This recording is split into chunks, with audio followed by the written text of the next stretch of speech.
Hello, good afternoon. Good afternoon, ma'am.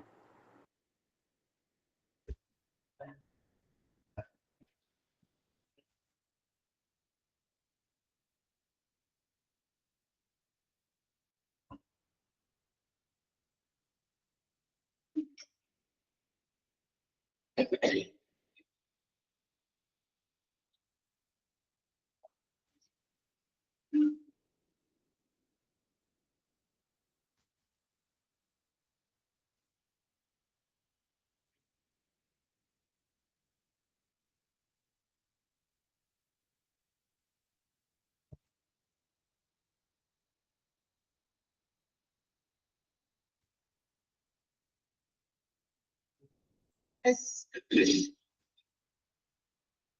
Yes, good afternoon. Once again, നമുക്ക് തുടങ്ങാം. കുറച്ച് പിള്ളേരെ വന്നിട്ടുണ്ട്, വളരെ കുറവാണ്. ഈസ്റ്ററൊക്കെ കഴിഞ്ഞ് എല്ലാവരും അവധിയൊക്കെ ആഘോഷിച്ചു. ഒരു കഴിഞ്ഞ ഒരാഴ്ച മുഴുവനും നമുക്ക് ഫെസ്റ്റിവൽസ് ആയിരുന്നു അല്ലെ. വിഷു, പിന്നെ ഈസ്റ്റർ. ഇപ്പൊ അതിന്റെയൊക്കെ തിക്കും തിരക്കും കാരണം ചിലപ്പോ പണികളൊക്കെ ഉണ്ടാവും. അത് കാരണം പിള്ളേര് കുറവാന്ന് തോന്നുന്നത്. ചിലപ്പോ വഴിയിലൊക്കെ ഒരു ഇടയ്ക്കുന്ന കേൾക്കോളും എല്ലാവരും. ഓക്കെ, നമ്മൾ എവിടെ വരെ പഠിച്ചു എന്ന് വല്ല ഓർമ്മയുണ്ടോ? ഒരാഴ്ച കഴിഞ്ഞപ്പോ തിക്കും തിരക്കം പെട്ട് ചിലപ്പോ ക്ലാസ് മാത്രം ചിലപ്പോ അറ്റൻഡ് ചെയ്തിട്ടുണ്ടാവും. നോട്ടൊന്നും ചിലപ്പോ വായിച്ചു നോക്കി ഉണ്ടാവില്ല. അവർ പറഞ്ഞ എവിടെ വരെ എത്തിയെന്ന്?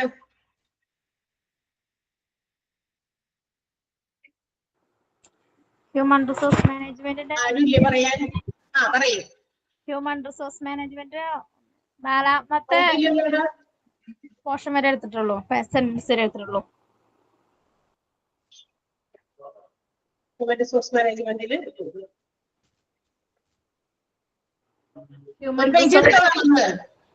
Human resource or people at work are major, അതുവരെയാണ് എടുത്തത്.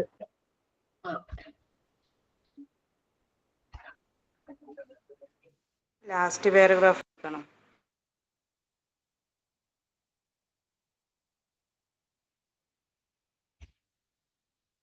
Importance of human resource management തുടങ്ങി എടുക്കണം, അതല്ലേ? In last paragraph which is a very important. അത്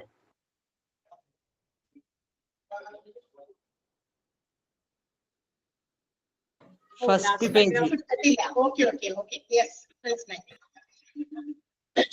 പാരലായിട്ടാണ് 12 13 ഒരുമിച്ച് പോയി കഴിഞ്ഞ ബാച്ചും, അതായത് നിങ്ങളുടെ തൊട്ട് മുന്നിലുള്ളതും ഒരു പാരലായിട്ട് പോയിക്കൊണ്ടിരുന്നത്. അതുകൊണ്ടാണ് എനിക്ക് കൺഫ്യൂഷൻ വന്നത്. പക്ഷെ അവർക്ക് ഇടയ്ക്ക് വെച്ച് ഒരു എക്സ്ട്രാ അവർ എനിക്ക് കിട്ടിയപ്പോ അവിടെ കുറച്ചും കൂടി ഫോർവേഡ് ആയി പോയി. അതുകൊണ്ട് ഒരു സംശയം ഉള്ളതുകൊണ്ടാണ് ചോദിച്ചത്. ഓക്കെ, അപ്പൊ നമ്മള് ഹ്യൂമൻ റിസോഴ്സ് മാനേജ്മെന്റ് അതാണ് പഠിച്ചുകൊണ്ടിരിക്കുന്നത്. Which is an important element of any organisation. ഏതൊരു ഓർഗനൈസേഷനെ നോക്കിയാലും നമുക്ക് ഏറ്റവും ഇമ്പോർട്ടന്റ് ആയിട്ട് മാനേജ് ചെയ്യപ്പെടേണ്ട ഒരു എലമെന്റ് ആണ്. അതായത് ഫിസിക്കൽ മെഷീനറീസ് ഓർ മണി, പണമോ അല്ലെങ്കിൽ മറ്റേതെങ്കിലും തരത്തിലുള്ള ഫിസിക്കൽ ആയിട്ടുള്ള ഭൗതികമായ ഏതെങ്കിലും മെറ്റീരിയൽസോ മെഷീനറീസോ ഒക്കെ മാനേജ് ചെയ്യുന്നതിനേക്കാൾ കുറച്ചുകൂടി ഡിഫിക്കൽട്ട് ആയിട്ടുള്ള ടാസ്ക് ആണ്. എന്നാൽ ഏറ്റവും കൂടുതൽ മാനേജ് ചെയ്യപ്പെടേണ്ട ഒരു എലമെന്റ് ആണ് ഒരു ഓർഗനൈസേഷനിലെ ഹ്യൂമൻ റിസോഴ്സ് എന്ന് പറയുന്നത്, അല്ലെ? അപ്പൊ ഇനി നമ്മൾ പറയുന്നു, അടുത്ത പറയാണ് വീണ്ടും ഹ്യൂമൻ റിസോഴ്സ് മാനേജ് ചെയ്യപ്പെടേണ്ടതിന്റെ ആവശ്യം അത് എപ്പോഴും ഡിഫിക്കൽട്ട് ആയിട്ടുള്ള ടാസ്ക് ആയി എന്നുള്ളത് തന്നെയാണ് വീണ്ടും വീണ്ടും പറയുന്നത്. എന്ന് പറയുന്നത് ഒരു ഇമ്പോർട്ടന്റ് ആയിട്ടുള്ള ഒരു ടാസ്ക് ആണ് ഹ്യൂമൻ റിസോഴ്സിനെ മാനേജ് ചെയ്യുക. പക്ഷേ പറയുന്നത് ഇതാണ്, it's a challenging job. Human റിസോഴ്സിനെ മാനേജ് ചെയ്യുക എന്ന് പറയുന്നത് ഒരു ചലഞ്ചിങ് ജോബാണ്. Why? What is the reason? അതിലൊരു റീസൺ പറയുന്നത് because of the dynamic nature of men or people. മനുഷ്യന്മാരുടെ ഈ ഡൈനമിക് നേച്ചർ ആണ് അതിന് ഏറ്റവും പ്രധാനപ്പെട്ട കാരണം. അതായത് മനുഷ്യന്മാരെ മാനേജ് ചെയ്യുക എന്നുള്ളത് ഒരു വെല്ലുവിളിയാണ്. കാരണം എന്താ? എന്നെ മാനേജ് ചെയ്യാനായിട്ട് ഞാൻ സ്വന്തമായിട്ട് ശ്രമിച്ചില്ലെങ്കിൽ എന്നെ മാനേജ് ചെയ്യാൻ ബുദ്ധിമുട്ടാണ്, അല്ലെ? അപ്പൊ ഒരു ഓർഗനൈസേഷനിൽ എന്നെ പോലെ മറ്റു അനേകം എംപ്ലോയീസ് ജോലി ചെയ്യുന്നുണ്ടായിരിക്കും, അല്ലെ? ഇപ്പൊ ഇവിടുത്തെ ഈ ഓർഗനൈസേഷനിൽ ഒത്തിരി ആളുകൾ ജോലി ചെയ്യുന്നുണ്ട്. അപ്പൊ ഈച്ച് ആൻഡ് എവറി പീപ്പിളിനെയും ഹാൻഡിൽ ചെയ്യുക, മാനേജ് ചെയ്യുക എന്നുള്ളത് അത്ര എളുപ്പമുള്ള കാര്യമല്ല. ഒരു ചാലഞ്ചിങ് ജോബ് എന്നാണ് അവർ പറയുന്നത്. കാരണം ഇതാണ്, because of the dynamic nature of men പീപ്പിളുടെ ഈ ഡൈനമിക് നേച്ചർ. ഡൈനമിക് എന്ന വാക്കിന്റെ അർത്ഥം ചേഞ്ചിങ്, മാറിക്കൊണ്ടിരിക്കുന്ന ആ സ്വഭാവ രീതി തന്നെയാണ്. ചിലപ്പോൾ രാവിലത്തെ സ്വഭാവമായിരിക്കില്ല കുറച്ചു നേരം കഴിയുമ്പോ, അല്ലെ? ചെറുപ്പിച്ചാകുമ്പോഴേക്കും ഏതെങ്കിലും തരത്തിലുള്ള ടെൻഷൻസോ മറ്റു കാര്യങ്ങളൊക്കെ നമ്മളിലേക്ക് വരുമ്പോ അതനുസരിച്ച് നമ്മുടെ രൂപം ഭാവമൊക്കെ മാറാൻ തുടങ്ങും, അല്ലെ? രൂപത്തിലും ഭാവത്തിലും നമ്മുടെ പ്രവൃത്തിയിലും നേച്ചറിന്റെ സ്വഭാവത്തിലൊക്കെ ചെറിയ വ്യതിയാനങ്ങൾ വരും അല്ലെ, വ്യത്യാസം വരൂലേ? കാരണം ഇപ്പൊ മാത്രമല്ല, ഏറ്റവും കൂടുതൽ ഫീലിംഗ് എന്നുള്ളത് ഏറ്റവും കൂടുതൽ ഉണ്ടാകുന്നത് മനുഷ്യരിലാണ്, മൃഗങ്ങളെക്കാളോ അല്ലെങ്കിൽ മറ്റേതിനേക്കാളും. കാരണം എന്താ, നമ്മൾ ആ ഫീലിങ്സിനനുസരിച്ച് നമ്മളുടെ രീതിയൊക്കെ മാറും. ഇപ്പൊ വളരെ ഹാപ്പി ആയിട്ടൊക്കെ ഇരിക്കുകയാണെങ്കിൽ നമ്മൾ എന്തിനേയും ആക്സെപ്റ്റ് ചെയ്യാൻ, അല്ലെങ്കിൽ ഏത് രീതിയിലും നമുക്ക് എന്തിനോടും ഇണങ്ങിച്ചേരാനായിട്ട് ഒരു ഹാപ്പി മൂഡിലൊക്കെ ഇരിക്കുകയാണെങ്കിൽ പറ്റും. അതേസമയം നമ്മൾ ഭയങ്കര സങ്കടപ്പെട്ട് എനിക്ക് ഇരിക്കുന്ന സമയത്ത് ചില കാര്യങ്ങളോട് യോജിച്ചു പോകാൻ അല്ലെ, ചില കാര്യങ്ങൾ ഏറ്റെടുക്കാൻ നമുക്ക് മടി തോന്നും, ദേഷ്യം വന്നിരിക്കുന്ന സമയമാണ്. അപ്പൊ അത്തരം ഡൈനമിക് നേച്ചർ തന്നെയാണ് ഹ്യൂമൻ റിസോഴ്സ് അല്ലെങ്കിൽ പീപ്പിൾ മാനേജ്മെന്റ് എന്ന് പറയുന്നത് ഇത്ര ചാലഞ്ചിങ് ആയിട്ടുള്ള ജോബാണെന്ന് പറയാൻ കാരണം. ഇനി നമ്മൾ രണ്ട് വ്യക്തികളെ എടുത്തു നോക്കുക, ഏതെങ്കിലും രണ്ടാളുകളെ നോക്കുക. No two men are alike അല്ലെങ്കിൽ no two people are alike എന്നാ പറഞ്ഞേക്കുന്നത്. ഒരു കോട്ടാണ് അവിടെ പറഞ്ഞത്. എന്ന് വെച്ചാൽ രണ്ട് വ്യക്തികളെ നമ്മൾ നോക്കിക്കഴിഞ്ഞാൽ അവരിൽ രണ്ടിലും എന്താ പറയാ ഒരേപോലെയുള്ള സിമിലാരിറ്റീസ് വളരെ കുറവായിരിക്കും അല്ലെ. കുറച്ചൊക്കെ സിമിലാരിറ്റീസ് ഉണ്ട് എന്തെങ്കിലും കാര്യങ്ങളിൽ, ഇത് ഇവരെ പോലെ തന്നെയാണ്, അവരെ പോലെ തന്നെയാണ്, ഞാനും അങ്ങനെ തന്നെയാണ് എന്നൊക്കെ നമ്മൾ ചില കാര്യങ്ങളൊക്കെ സംസാരിക്കുമ്പോൾ പറയാറുണ്ട് അല്ലെ. പക്ഷെ എല്ലാ കാര്യങ്ങളും ഒരുപോലെയാണോ? അല്ല, തീർച്ചയായിട്ടും അല്ല, വ്യത്യാസങ്ങളുണ്ട്. ഇനി പറയുകയാണെങ്കിൽ people cannot be maintained or also operated like A machine. ഒരു മെഷീൻ പോലെ, ഒരു tablet which is placed in A room, ഒരു മുറിയിൽ ഫിക്സ് ചെയ്ത് ഇരിച്ചോണെങ്കിൽ വെച്ചിരിക്കുന്ന എന്തെങ്കിലും ഒരു മെഷീനറി പോലെയൊക്കെ പ്രവർത്തിപ്പിക്കാൻ പറ്റുന്ന ഒന്നല്ല മനുഷ്യൻ. ഇപ്പൊ എന്റെ മുന്നിൽ ഈ കമ്പ്യൂട്ടറിനെ എനിക്ക് ഹാൻഡിൽ ചെയ്യാം. എനിക്കിപ്പോ തോന്നാണ് ഇപ്പൊ പഠിപ്പിക്കൽ നിർത്തി, ഇത് ഓഫ് ചെയ്ത് പോകണം, എനിക്കത് ഓഫ് ചെയ്യാം, പറ്റൂലേ? ഇതൊരു മെഷീനാണ്. പക്ഷെ എന്നോട് പറയാണ് ആരെങ്കിലും ഇന്ന് കഴിഞ്ഞ് ഇവിടെ ക്ലാസ് എടുക്കാൻ പറ്റില്ല എന്ന് പറഞ്ഞു കഴിഞ്ഞാൽ അത് പറ്റുമോ? എനിക്ക് എന്റെ ഡ്യൂട്ടി ചെയ്യണം അല്ലെ. എന്റെ ഒരു സമയം 1 മണിക്കൂർ എനിക്ക് നിങ്ങൾക്ക് വേണ്ടി ക്ലാസ് എടുക്കുക എന്നുള്ളത് എന്റെ ഒരു ഡ്യൂട്ടിയാണ്. So I have to do it. അതെനിക്ക് ചെയ്യേണ്ടത് അത്യാവശ്യമാണ്. അപ്പം മെഷീൻസിന് നമുക്ക് അങ്ങനെ മനുഷ്യന്മാർക്ക് എങ്ങനെ വേണമെങ്കിലും അവരുടെ രീതിക്ക് അനുസരിച്ച് ഓപ്പറേറ്റ് ചെയ്യാം, സൗണ്ട് കൂട്ടാം. ഇപ്പൊ തന്നെ നേരത്തെ ഒരു കാര്യം ചോദിച്ചപ്പോൾ വളരെ ലോ വോയിസിലാണ് എനിക്ക് കേട്ടത്, ക്ലിയർ ആയില്ല. അപ്പൊ ഞാൻ എന്ത് ചെയ്തു, സൗണ്ട് കൂട്ടി. So I can operate this machine അല്ലെ. അപ്പൊ അങ്ങനെയൊക്കെ അപ്പൊ മനുഷ്യന്മാരെ അതനുസരിച്ച് ചെയ്യുക എന്നുള്ളത് അത്ര എളുപ്പമുള്ള കാര്യമല്ല എന്നാ പറയുന്നത്. അതുകൊണ്ട് മാനേജ്മെന്റ് ഓഫ് പേഴ്സണൽ, ആ പേഴ്സണൽ വാക്കിന്റെ എന്താ പറയാ സ്പെല്ലിംഗ് നോക്കുക, PERSONNEL മീൻസ് തൊഴിലാളികളെ മാനേജ് ചെയ്യേണ്ടത് വളരെ നീഡ്ഫുൾ ആണ്, ഇമ്പോർട്ടന്റ് ആണ്, നെസസറി ആണ്. Manpower management is most important job. Pivotal job എന്ന് പറയുന്നത് ഇമ്പോർട്ടന്റിന്റെ മറ്റൊരു സിനോണിം പദമാണ് പൈവറ്റൽ എന്ന് പറയുന്നത്. അപ്പൊ മാൻ പവർ പ്ലാനിങ് എന്ന് പറയുന്നത് അല്ലെങ്കിൽ മാൻ പവർ മാനേജ്മെന്റ് എന്ന് പറയുന്നത് ഇമ്പോർട്ടന്റ് ആയിട്ടുള്ള ഒരു ജോബാണ്. ബിക്കോസ് മാനേജിങ് പീപ്പിൾ, മനുഷ്യന്മാരെ മാനേജ് ചെയ്യുക എന്ന് പറഞ്ഞാലുണ്ടല്ലോ അതെന്താന്ന് പറയുന്നത് അറിയാമോ? Heart and essence of being A manager. ഒരു മാനേജർ എന്ന രീതിയിൽ ആരുടെ ആ ഒരു ഹാർട്ട് ആൻഡ് എസൻസ്, ആളുടെ ഏറ്റവും കൂടുതൽ റിസൾട്ട്, ഞാനിപ്പോ എനിക്ക് പറ്റുന്ന ആളുകളെ മാനേജ് ചെയ്യാൻ പറ്റുന്നുണ്ടെങ്കിൽ, അത് എന്താ പറയാ വൃത്തിയായിട്ട് നമുക്ക് ചെയ്യാൻ പറ്റുന്നുണ്ടെങ്കിൽ അതാണ് ഒരു മാനേജറുടെ ഏറ്റവും വലിയ ഗുണം എന്ന് പറയുന്നത്. ഓക്കെ, അപ്പൊ ഒരു പേഴ്സണൽ മാനേജർ വ്യക്തികളെ, മനുഷ്യന്മാരെ ഒരു സ്ഥാപനത്തിലും ഒരു ഓർഗനൈസേഷനിലെ എംപ്ലോയീസിനെ മാനേജ് ചെയ്യാൻ പറ്റുന്നുണ്ടെങ്കിൽ എന്താണ്, അവര് അതിനെ കൃത്യമായിട്ട് കൈകാര്യം ചെയ്യാൻ പറ്റുന്നുണ്ടെങ്കിൽ അത് അവർ സക്സസ്ഫുൾ ആയി, അവരുടെ ഹാർട്ട് ആൻഡ് എസൻസ് ആണ്, അവരുടെ റിസൾട്ട് അതാണ്. അവർ ക്വാളിഫൈഡ് ആയിട്ടുള്ള ഒരു മാനേജർ എന്ന് നമുക്ക് വേണമെങ്കിൽ വിളിക്കാം അല്ലെ. ഒരു ക്ലാസ് ടീച്ചർക്ക് ഒരു ക്ലാസ് കൊടുത്തിരിക്കുകയാണ്. അപ്പൊ ക്ലാസ് ടീച്ചർക്ക് ആ ക്ലാസ്സിനെ മാനേജ് ചെയ്യാൻ പറ്റും അല്ലെ. കുട്ടികൾ ക്ലാസ്സിൽ കയറി കഴിയുമ്പോൾ വെറുതെ കിടന്നിട്ടാക്കണം എന്താ പറയുക, വരുന്ന ടീച്ചേഴ്സിനെ ഇപ്പോഴത്തെ പിള്ളേരെ നടക്കിയിരിക്കാൻ അടക്കിയിരുത്താൻ ഭയങ്കര ബുദ്ധിമുട്ടാണ് അല്ലെ. എല്ലാവരെയും കൊണ്ടൊന്നും ഹാൻഡിൽ ചെയ്യാൻ പറ്റില്ല. ഇപ്പൊ പഠിപ്പിക്കുക എന്നുള്ളത് മാത്രം നോക്കിയാൽ പറയാം, മറ്റു രീതിയിലും ഇവരെ മെരുക്കിയെടുക്കാൻ നമ്മളുടെ കൈയുടെ എന്താ പറയാ നമ്മുടെ വലയത്തിനുള്ളിലാക്കുക എന്നൊക്കെ പറഞ്ഞാൽ ഇച്ചിരി ബുദ്ധിമുട്ടുള്ള ടാസ്ക് തന്നെയാണ്. വലിയ ആൾക്കാരെ പഠിപ്പിക്കാനൊക്കെ വലിയ ഈസിയാണ്. ഒരു 5 തുടങ്ങി ഒരു 10-12 വരെയുള്ള ക്ലാസ്സുകളിലെ കുട്ടികളൊക്കെ അടക്കിയിരുത്തുക, നമ്മൾ പറയുന്നത് തന്നെ കേൾപ്പിച്ച് ഇരുത്തുക, അങ്ങോട്ടും ഇങ്ങോട്ടും ഡിസ്റ്റർബ് ആക്കാതെ മറ്റുള്ളവരെ എപ്പോഴും നോക്കി ഇങ്ങനെ ഇരിക്കുമ്പോഴാണ്. അതൊക്കെ ഇല്ലാതെ നമ്മൾക്ക് അവരെ കൺട്രോൾ ചെയ്ത് നമ്മുടെ കണ്ണിന്റെ ഇങ്ങനെ ആ ഒരു ഇതിനകത്ത് ഇരുത്തുക എന്നുള്ളത് ഇച്ചിരി ബുദ്ധിമുട്ടുള്ള കാര്യമാണ്. അപ്പൊ അതിനൊക്കെ മാനേജ് ചെയ്യാൻ പറ്റണം. അങ്ങനെ മാനേജ് ചെയ്ത് ക്ലാസ് എടുത്തു പോകുന്നവരെയാണ് നമ്മൾ നല്ല രീതിയിലുള്ള ടീച്ചർ എന്ന് വിളിക്കാൻ പറ്റുള്ളൂ അല്ലെ. അല്ലാതെ ടീച്ചറാണ് ക്ലാസ് എടുക്കുന്നു, ആ പിള്ളേരെ വഴിക്ക് അവിടെ ഇരുന്ന് എന്തൊക്കെയോ കുറുകുറുക്കുന്നു, എന്തൊക്കെയോ കാര്യങ്ങൾ ചെയ്യുന്നു, അവരവരുടേതായ ബിസിനസ്സുകളൊക്കെ നടത്തിക്കൊണ്ടിരിക്കുന്നു. ടീച്ചർ ഇവിടെ കിടന്ന് തൊള്ളോർന്ന് വെറുതെ കിടന്ന് പഠിപ്പിക്കുന്നു. എന്തെങ്കിലും റിസൾട്ട് ഉണ്ടോ? നല്ലൊരു റിസൾട്ട് അവിടെ കിട്ടുമോ? ഇല്ല. heart and essence of a manager, of being a manager എന്ന് പറയുന്നത് it is the management of people. മനുഷ്യന്മാരെ മാനേജ് ചെയ്യുകയാണ് എന്നുള്ളതാണ്. All the activities relates to human elements. അതായത് ഹ്യൂമൻ എലമെന്റ്, അതായത് എംപ്ലോയീസ്, ഒരു ഓർഗനൈസേഷനിലെ ആ എംപ്ലോയീസുമായിട്ടുള്ള റിലേഷൻഷിപ്സ്, ഇതിനെല്ലാം നമുക്ക് എന്ത് വിളിക്കാം? ഹ്യൂമൻ റിസോഴ്സ് മാനേജ്മെന്റ് എന്ന് വിളിക്കാം. അപ്പൊ unless we are including or concerning human element, നമ്മളൊരു ഓർഗനൈസേഷനിലെ ഹ്യൂമൻ എലമെന്റിനെ നമ്മൾ കൺസേൺ ചെയ്യുന്നില്ല എങ്കിൽ, കൺസിഡർ ചെയ്യുന്നില്ല എങ്കിൽ, പരിഗണിക്കുന്നില്ല എങ്കിൽ എന്ത് പറ്റും? എ ബിസിനസ് കനോട്ട് സക്സീഡ് എന്നാ പറഞ്ഞിരിക്കുന്നത്. ബിസിനസിന് അതിന്റെ വിജയത്തിലേക്ക് എത്താൻ പറ്റില്ല. ഹ്യൂമൻ റിസോഴ്സിനെ പരമാവധി കൺട്രോൾ ചെയ്ത് മാക്സിമം യൂട്ടിലൈസ് ചെയ്ത് അവരിൽ നിന്ന് കിട്ടാവുന്ന റിസൾട്ടുകളൊക്കെ പുറത്തെടുപ്പിച്ച് ഒരു ഓർഗനൈസേഷന്റെ ആ ലക്ഷ്യത്തിലേക്ക് എത്തിക്കാനായിട്ട് നമ്മൾ കൊണ്ടുവരണം. അതൊരു പേഴ്സണൽ മാനേജർ, ഈ വ്യക്തികളെ എംപ്ലോയീസിനെ ഒക്കെ മാനേജ് ചെയ്യുന്ന ആളുകളെ അത് കൈകാര്യം ചെയ്താലാണ് അതൊരു ബിസിനസിന്റെ സക്സസിലേക്ക് എത്തുള്ളൂ എന്നാണ് പറയുന്നത്. ഹ്യൂമൻ എലമെന്റ് ഏറ്റവും മാനേജ് ചെയ്യപ്പെടേണ്ട ഒരു എലമെന്റ് ആണ് ഓർഗനൈസേഷനിൽ. ക്ലിയർ ആയോ? അതാണ് ആ പാരഗ്രാഫിൽ പറഞ്ഞിരിക്കുന്നത്. എന്തെങ്കിലും ഡൗട്ട് ഉണ്ടോ എന്ന് ഒന്ന് ആ പാരഗ്രാഫ് ജസ്റ്റ് ഒന്ന് വായിച്ചു നോക്കിയിട്ട് വേഗം പറഞ്ഞേ. ആ പാരഗ്രാഫ് ജസ്റ്റ് ഒന്ന് റീഡ് ചെയ്യാം, എന്നിട്ട് എന്തെങ്കിലും സംശയം ഉണ്ടെങ്കിൽ ചോദിക്കും. ആ പാരഗ്രാഫ് എന്ന് പറയുന്നത് ഏറ്റവും ഇമ്പോർട്ടന്റ് ആണ്. അതിനകത്ത് കുറച്ച് കാര്യങ്ങളൊക്കെ മാർക്ക് ചെയ്ത്, സെന്റൻസുകൾ മാർക്ക് ചെയ്ത് പോകാനുണ്ട്. മാർക്ക് ചെയ്ത് തരാം, ഒന്ന് വേഗം വായിച്ചു നോക്കാം. അതേ മാർക്ക് ചെയ്യും.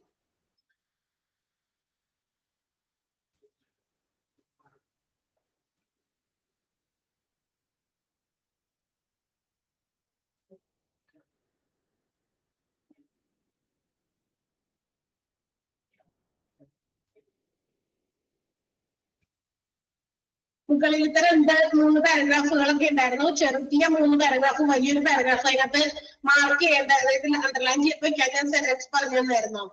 ഓരോ പേജിൽ തന്നെ അവർ പറഞ്ഞു പോകാം, അല്ലെങ്കിൽ എടുക്കുന്ന ഭാഗത്ത് നിന്ന് തന്നെ അണ്ടർലൈൻ ചെയ്യാൻ പറയാം.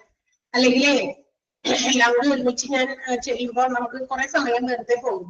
ഞാൻ ഒരു ദിവസം മുഴുവൻ അടയാളപ്പെടുത്താൻ, വലിയ ചാപ്റ്റർ ആയതുകൊണ്ട് ഒരു അവരുടെ തന്നെ മുഴുവൻ എടുക്കുന്നത് അടയാളപ്പെടുത്താൻ. അപ്പൊ എനിക്ക് അതൊരു ലാഗായിട്ട് ഫീൽ ചെയ്യും. ക്ലാസ് എടുക്കാതെ ഇത് മാർക്ക് ചെയ്യാൻ വേണ്ടി മാത്രം ക്ലാസ്സുകളുണ്ട്.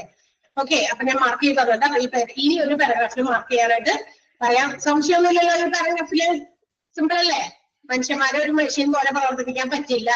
മാൻ പവർ മാനേജ്മെന്റ് എന്ന് പറയുന്നത് ഏറ്റവും ഇമ്പോർട്ടന്റ് ആയിട്ടുള്ള ഒന്നാണ്. ഇപ്പൊ മാനേജർ എന്നുള്ളതിന്റെ ആ ഒരു അർത്ഥം പൂർണ്ണമാകുന്നത് ഒരു പീപ്പിളിനെ മാനേജ് ചെയ്യുമ്പോൾ മാത്രമാണ്. ക്ലിയർ ആണല്ലോ?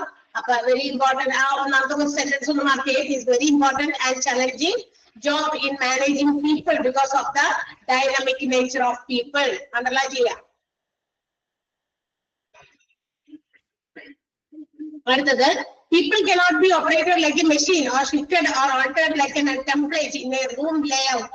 ഒരു മുറിയിൽ വെച്ചിരിക്കുന്ന എന്തെങ്കിലും മെഷീനോ അല്ലെങ്കിൽ ഏതെങ്കിലും തരത്തിലുള്ള മറ്റ് മെറ്റീരിയൽസോ പോലെ നമുക്ക് ഹാൻഡിൽ ചെയ്യാൻ പറ്റുന്ന, ഓപ്പറേറ്റ് ചെയ്യാൻ പറ്റുന്ന ഒന്നല്ല പീപ്പിൾ. അടുത്തത്, manpower management is most pivotal job because managing people is the heart and essence of being a manager. കുറച്ച് കൂടുതൽ സെന്റൻസുകൾ മാർക്ക് ചെയ്യാനുണ്ട്. ഇപ്പൊ തന്നെ ഞാൻ 3 പറഞ്ഞു. 3 സെന്റൻസ് അണ്ടർലൈൻ ചെയ്തോ? കിട്ടാത്തവര് സെന്റൻസ് ഏതെങ്കിലും അണ്ടർലൈൻ ചെയ്യാത്തവരുണ്ടെങ്കിൽ പറയണം. എല്ലാം കൂടി ഒരുമിച്ച് ഞാൻ ചെയ്യുമ്പോൾ എന്റെ ഒരു ദിവസം മുഴുവൻ പോകും. ഓരോ ദിവസത്തെ അവർ ഫുള്ളും പോകും.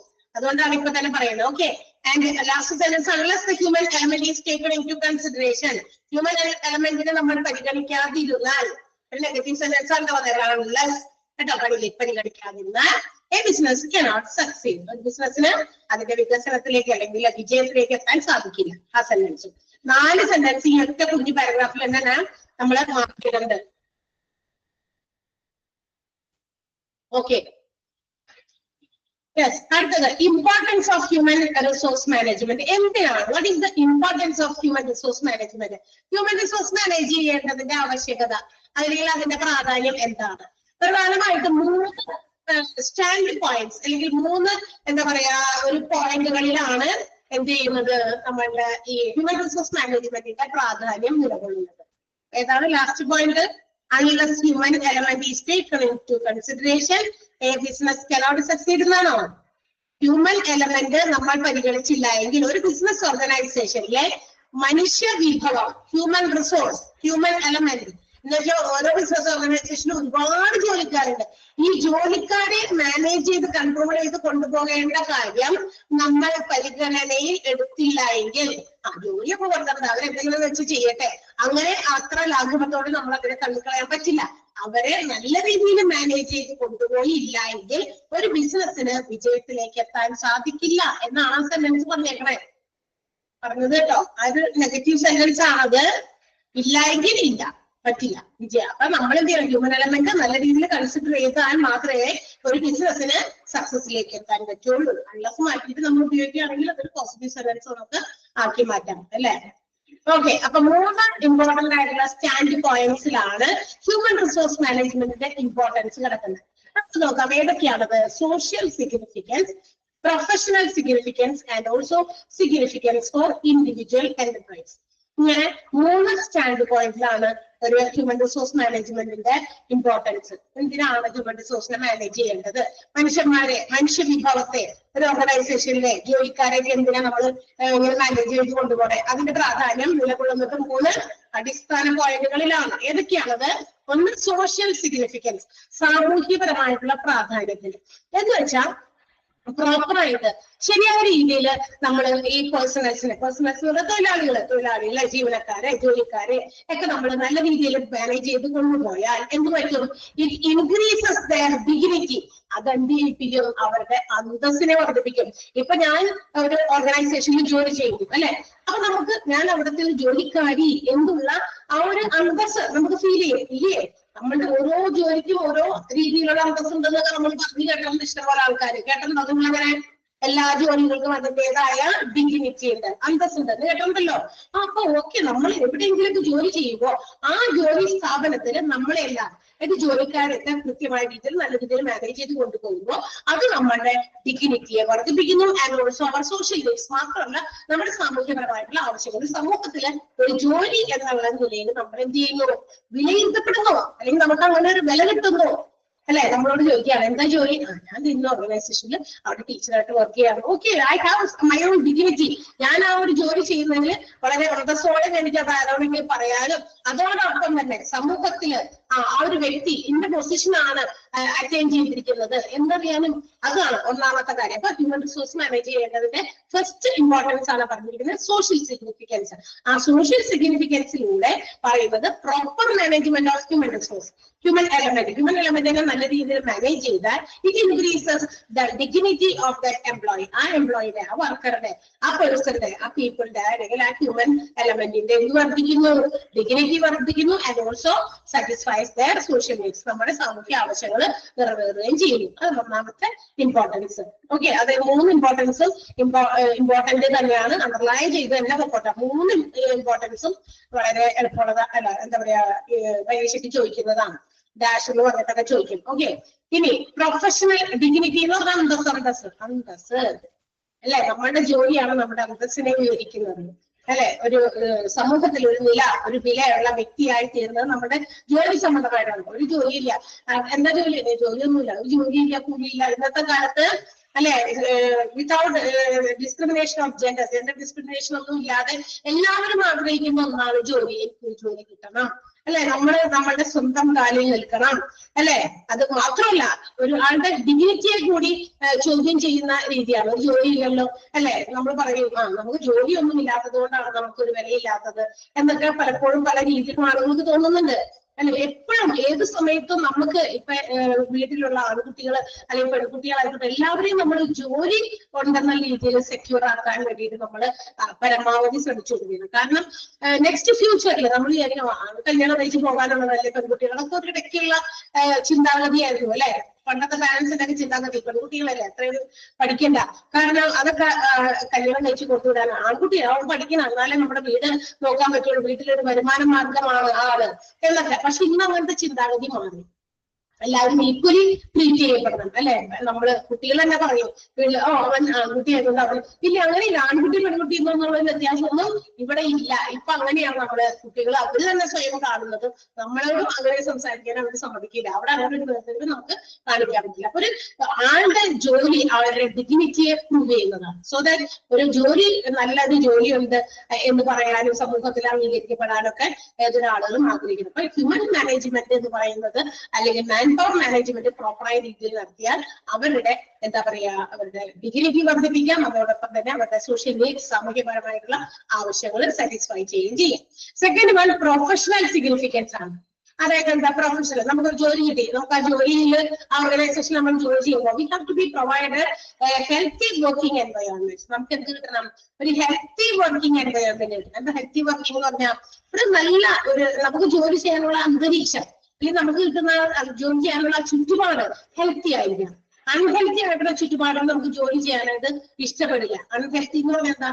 ഹെൽത്തിയും അൺഹെൽത്തിയും, ആരോഗ്യപരമായിട്ടുള്ളത് അനാരോഗ്യപരമായിട്ടുള്ളത്. ആരോഗ്യപരമായിട്ടുള്ള ഒരു അന്തരീക്ഷം എന്ന് വെച്ചാൽ ഞാൻ ചെയ്യുന്ന ജോലി, എനിക്ക് എന്റെ കൂടെ ജോലി ചെയ്യുന്ന ആളുകള് അല്ലെ എന്നോടൊപ്പം നിൽക്കാൻ ആയിട്ട് പറ്റണം. അല്ല എപ്പോഴും നമുക്ക് ഇഷ്ടമില്ലാത്ത ആൾക്കാരോട് ജോലി ചെയ്യുക, അല്ലെങ്കിൽ അവരുമായിട്ട് എപ്പോഴും വഴക്കൂടിക്കൊണ്ടിരിക്കുക, അതൊന്നും ജോലിയിൽ നല്ല രീതിയിലുള്ള എന്താ പറയാ ഒരു കാര്യമല്ല. എപ്പോഴും നമ്മൾ മറ്റുള്ളവരുമായിട്ടൊക്കെ ജോലി ചെയ്യുന്ന സമയത്ത് എന്ത് ചെയ്യേണ്ടി വരും? അവരുമായിട്ടൊക്കെ കമ്മ്യൂണിക്കേറ്റ് ചെയ്യേണ്ടി വരും, പല കാര്യങ്ങളും ഡിസ്കസ് ചെയ്യേണ്ടി വരും. സോ കൃത്യമായ രീതിയിൽ അങ്ങനെ അവരുമായിട്ടൊക്കെ യോജിച്ച് നമുക്ക് പോകാൻ വേണ്ടി പറ്റണം. അങ്ങനെയുള്ള ഒരു ഹെൽത്തി വർക്കിംഗ് എൻവയോൺമെന്റ് എന്തിലൂടെ കിട്ടുന്നു? Professional significance. And also it promotes team work among the employees. അങ്ങനെ വരുമ്പോൾ എന്ത് പറ്റും? എല്ലാവരും പരസ്പരം യോജിച്ച് ടീം വർക്ക് ആയിട്ട് ഓർഗനൈസേഷന്റെ ഗോൾ നേടിയെടുക്കാൻ വേണ്ടി ടീമായിട്ട് എല്ലാവരും ഒത്തൊരുമിച്ച് പ്രവർത്തിക്കുകയും ചെയ്യും. അതാണ് പ്രൊഫഷണൽ സിഗ്നിഫിക്കൻസ്. അങ്ങനെ പൊരുത്തപ്പെടലുകൾ ഇല്ലാതെ വരുമ്പോൾ എന്ത് പറ്റും? അൺഹെൽത്തി ആയി പോകും. വർക്കിംഗ് എൻവയോൺമെന്റ് അൺഹെൽത്തി ആയി പോകും. ഹെൽത്തി ആവണം എന്ന് വെച്ചാൽ നമ്മുടെ കൂടെ ജോലി ചെയ്യുന്ന നമ്മുടെ കോവർക്കേഴ്സ്, സബോർഡിനേറ്റ്സ്, അല്ലെങ്കിൽ നമ്മുടെ ഉയർന്ന നിലയിലിരിക്കുന്നവർ എല്ലാവരുമായിട്ട് ഒരു നല്ല രീതിയിലുള്ള റിലേഷൻഷിപ്സ് എന്താ പറയാ ഫോം ചെയ്ത് ടീം വർക്കായിട്ട് നമുക്ക് എന്ത് ചെയ്യണം? ഓർഗനൈസേഷന്റെ ഗോൾ അച്ചീവ് ചെയ്യാനായിട്ട് നോക്കണം. അതാണ് പ്രൊഫഷണൽ സിഗ്നിഫിക്കൻസ് എന്ന് പറഞ്ഞാൽ. ക്ലിയർ ആയോ? സോഷ്യൽ സിഗ്നിഫിക്കൻസും പ്രൊഫഷണൽ സിഗ്നിഫിക്കൻസും മനസ്സിലായോ? സോഷ്യൽ സിഗ്നിഫിക്കൻസിൽ ഓർത്താൽ മതി, ഇൻക്രീസസ് ഡിഗ്നിറ്റി വർദ്ധിപ്പിക്കുന്നു, സോഷ്യൽ നീഡ്സ് സാറ്റിസ്ഫൈ ചെയ്യുന്നു. അതാണ് സോഷ്യൽ സിഗ്നിഫിക്കൻസ്. ആ വാക്ക് അവിടെ തന്നെ ഉണ്ട്. ഓക്കെ, രണ്ടാമത്തേത് പ്രൊഫഷണൽ സിഗ്നിഫിക്കൻസ് ആണ്. അവിടെ ഇങ്ങനെ ഓർത്താൽ മതി. ഏതാ? ഹെൽത്തി വർക്കിംഗ് എൻവയോൺമെന്റ്, പിന്നെ മാത്രമല്ല promotes team work among the employees. അങ്ങനെ ഓർത്താൽ മതി കേട്ടോ. അത് കണക്ട് ചെയ്യാനായിട്ട് അപ്പൊ നിങ്ങൾ കണക്ട് ചെയ്ത് നിങ്ങൾ പഠിച്ചാൽ മതി. പ്രൊഫഷണൽ എന്ന് പറയുന്ന ഒരു പ്രൊഫഷന്റെ ഭാഗമായിട്ട് നമുക്ക് അവിടുത്തെ ചുറ്റുപാട് കൃത്യമായിരിക്കും. നല്ല എന്റെ കൂടെ ജോലി ചെയ്യുന്ന ആളുകളുമായിട്ട് എനിക്ക് നല്ലൊരു ടേംസ് ഉണ്ടെങ്കിൽ മാത്രമേ എനിക്ക് ഇവിടെ പിടിച്ചു നിൽക്കാൻ തോന്നുള്ളൂ. അല്ല നമ്മളെപ്പോഴും ഇറിറ്റേറ്റ് ചെയ്യുന്ന, അല്ലെങ്കിൽ നമ്മളോട് എപ്പോഴും എന്തെങ്കിലും തരത്തില് മോശമായിട്ട് നമ്മളോട് പെരുമാറുന്ന, അപ്പൊ നമ്മൾ വിചാരിക്കും എങ്ങനെ ഉണ്ടെന്ന് വേറെ എന്തെങ്കിലും നിവൃത്തി ഉണ്ടെങ്കിൽ എന്തെങ്കിലും ജോലി കിട്ടുകയാണെങ്കിൽ അത് വാങ്ങിച്ച് ഇവിടെ എങ്ങനെയും രക്ഷപ്പെടണം എന്ന് നമ്മളുടെ മനസ്സിലേക്ക് അങ്ങനെ ചിന്ത വരും. എപ്പോഴും ആ ചിന്ത വന്നു കഴിഞ്ഞാൽ അത് റിഫ്ലക്ട് ഇൻ മൈ ജോബ്. തീർച്ചയായിട്ടും അതിന്റെ ജോലിയിൽ പ്രതിഫലിക്കും. എങ്ങനെ? എനിക്ക് പ്രോപ്പറായിട്ട് പഠിപ്പിക്കാൻ പറ്റില്ല, അങ്ങനെയൊക്കെ അല്ലെ. പക്ഷെ നമ്മുടെ കൂടെയുള്ള ടീം നമ്മളെ സപ്പോർട്ട് ചെയ്യാനും ഏത് രീതിയിൽ നമ്മളെ സപ്പോർട്ട് ചെയ്യാനും നമ്മൾ പറയുന്നതനുസരിച്ച് പ്രവർത്തിക്കാനും നമ്മുടെ ഒപ്പം നിൽക്കാനും ഉള്ളവരാണെങ്കിൽ എന്ത് വെച്ചു അത് നമുക്ക് എന്താ പറയാ ഒരു പ്രത്യേക രീതിയിലുള്ള ഒരു അനുഭവമായിട്ട് നമുക്ക് ഉണ്ടാകാം ഓർഗനൈസേഷനിൽ. അപ്പൊ അതാണ് ഉദ്ദേശിക്കുന്നത്. ഓക്കെ, ഇനി സിഗ്നിഫിക്കൻസ് ഫോർ ഇൻഡിവിജ്വൽ എന്റർപ്രൈസ്.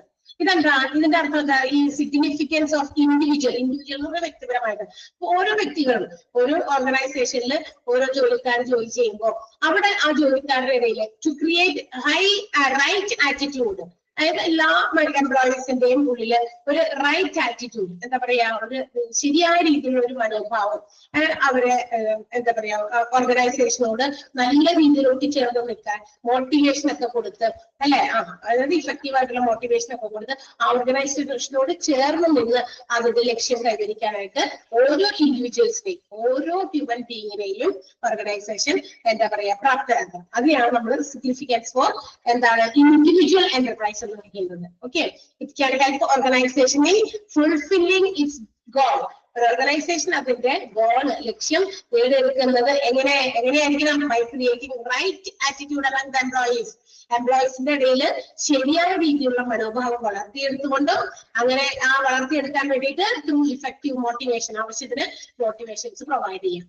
അതാണ് ഉദ്ദേശിക്കുന്നത്. അപ്പൊ 3 സിഗ്നിഫിക്കൻസ് മനസ്സിലായോ? 3 സിഗ്നിഫിക്കൻസ് മനസ്സിലായോ? ഒന്ന് വേഗം വായിച്ചു നോക്കാമോ? 3 സിഗ്നിഫിക്കൻസും ഒന്നുകൂടി വായിച്ചു നോക്കാം. ഇഫ് എനി ഡൗട്ട് ചോദിക്കാം. നന്നായി വായിച്ചു നോക്കാം കേട്ടോ. 3 മലയാളപ്പെടുത്തുക, അണ്ടർലൈൻ ചെയ്യാം.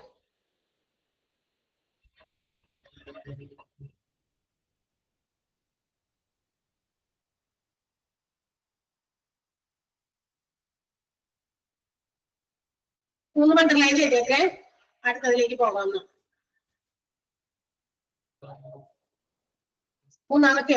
മൂന്നാമത്തെ ഇൻഡിവിജ്വൽ എന്റർപ്രൈസ് ആണ്. ഇൻഡിവിജ്വൽ എന്റർപ്രൈസ് എന്ന് പറയുമ്പോൾ ഓരോ വ്യക്തികളെയും മോട്ടിവേറ്റ് ചെയ്യാൻ കിട്ടുന്ന അവസരം. മോട്ടിവേറ്റ് ചെയ്യാന്ന് പറഞ്ഞാൽ എന്താ? ഇപ്പൊ എന്നെ മോട്ടിവേറ്റ് ചെയ്യാന്ന് പറഞ്ഞാൽ ഇപ്പൊ ഇവിടെ ഒരുപാട് എംപ്ലോയീസ് ഉണ്ട്.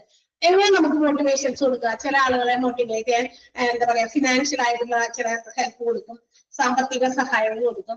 നോൺ ഫിനാൻഷ്യൽ ആയിട്ടുള്ള രീതിയിൽ എംപ്ലോയീസ് എന്തെങ്കിലും കാര്യങ്ങൾ ചെയ്തു കഴിഞ്ഞാൽ അവരെ മോട്ടിവേറ്റഡ് ആക്കാൻ, അല്ലെങ്കിൽ അവരുടെ എന്താ പറയാ, ഓരോ ജോലിക്കാരും അവർ ചെയ്യുന്ന ജോലിയിൽ എന്തെങ്കിലും ചെറുതായിട്ട് ഒരു താഴ്ന്നു പോകുന്നത് പോലെ തോന്നുമ്പോൾ അവരെ മോട്ടിവേറ്റ് ചെയ്ത് മുകളിലേക്ക് കൊണ്ടുവരാൻ, അവരെ മോട്ടിവേറ്റ് ചെയ്താണ് ഓർഗനൈസേഷൻ ലക്ഷ്യം വെച്ചാൽ ആ ലക്ഷ്യം നേടിയെടുക്കാൻ പറ്റുള്ളൂ അല്ലെ.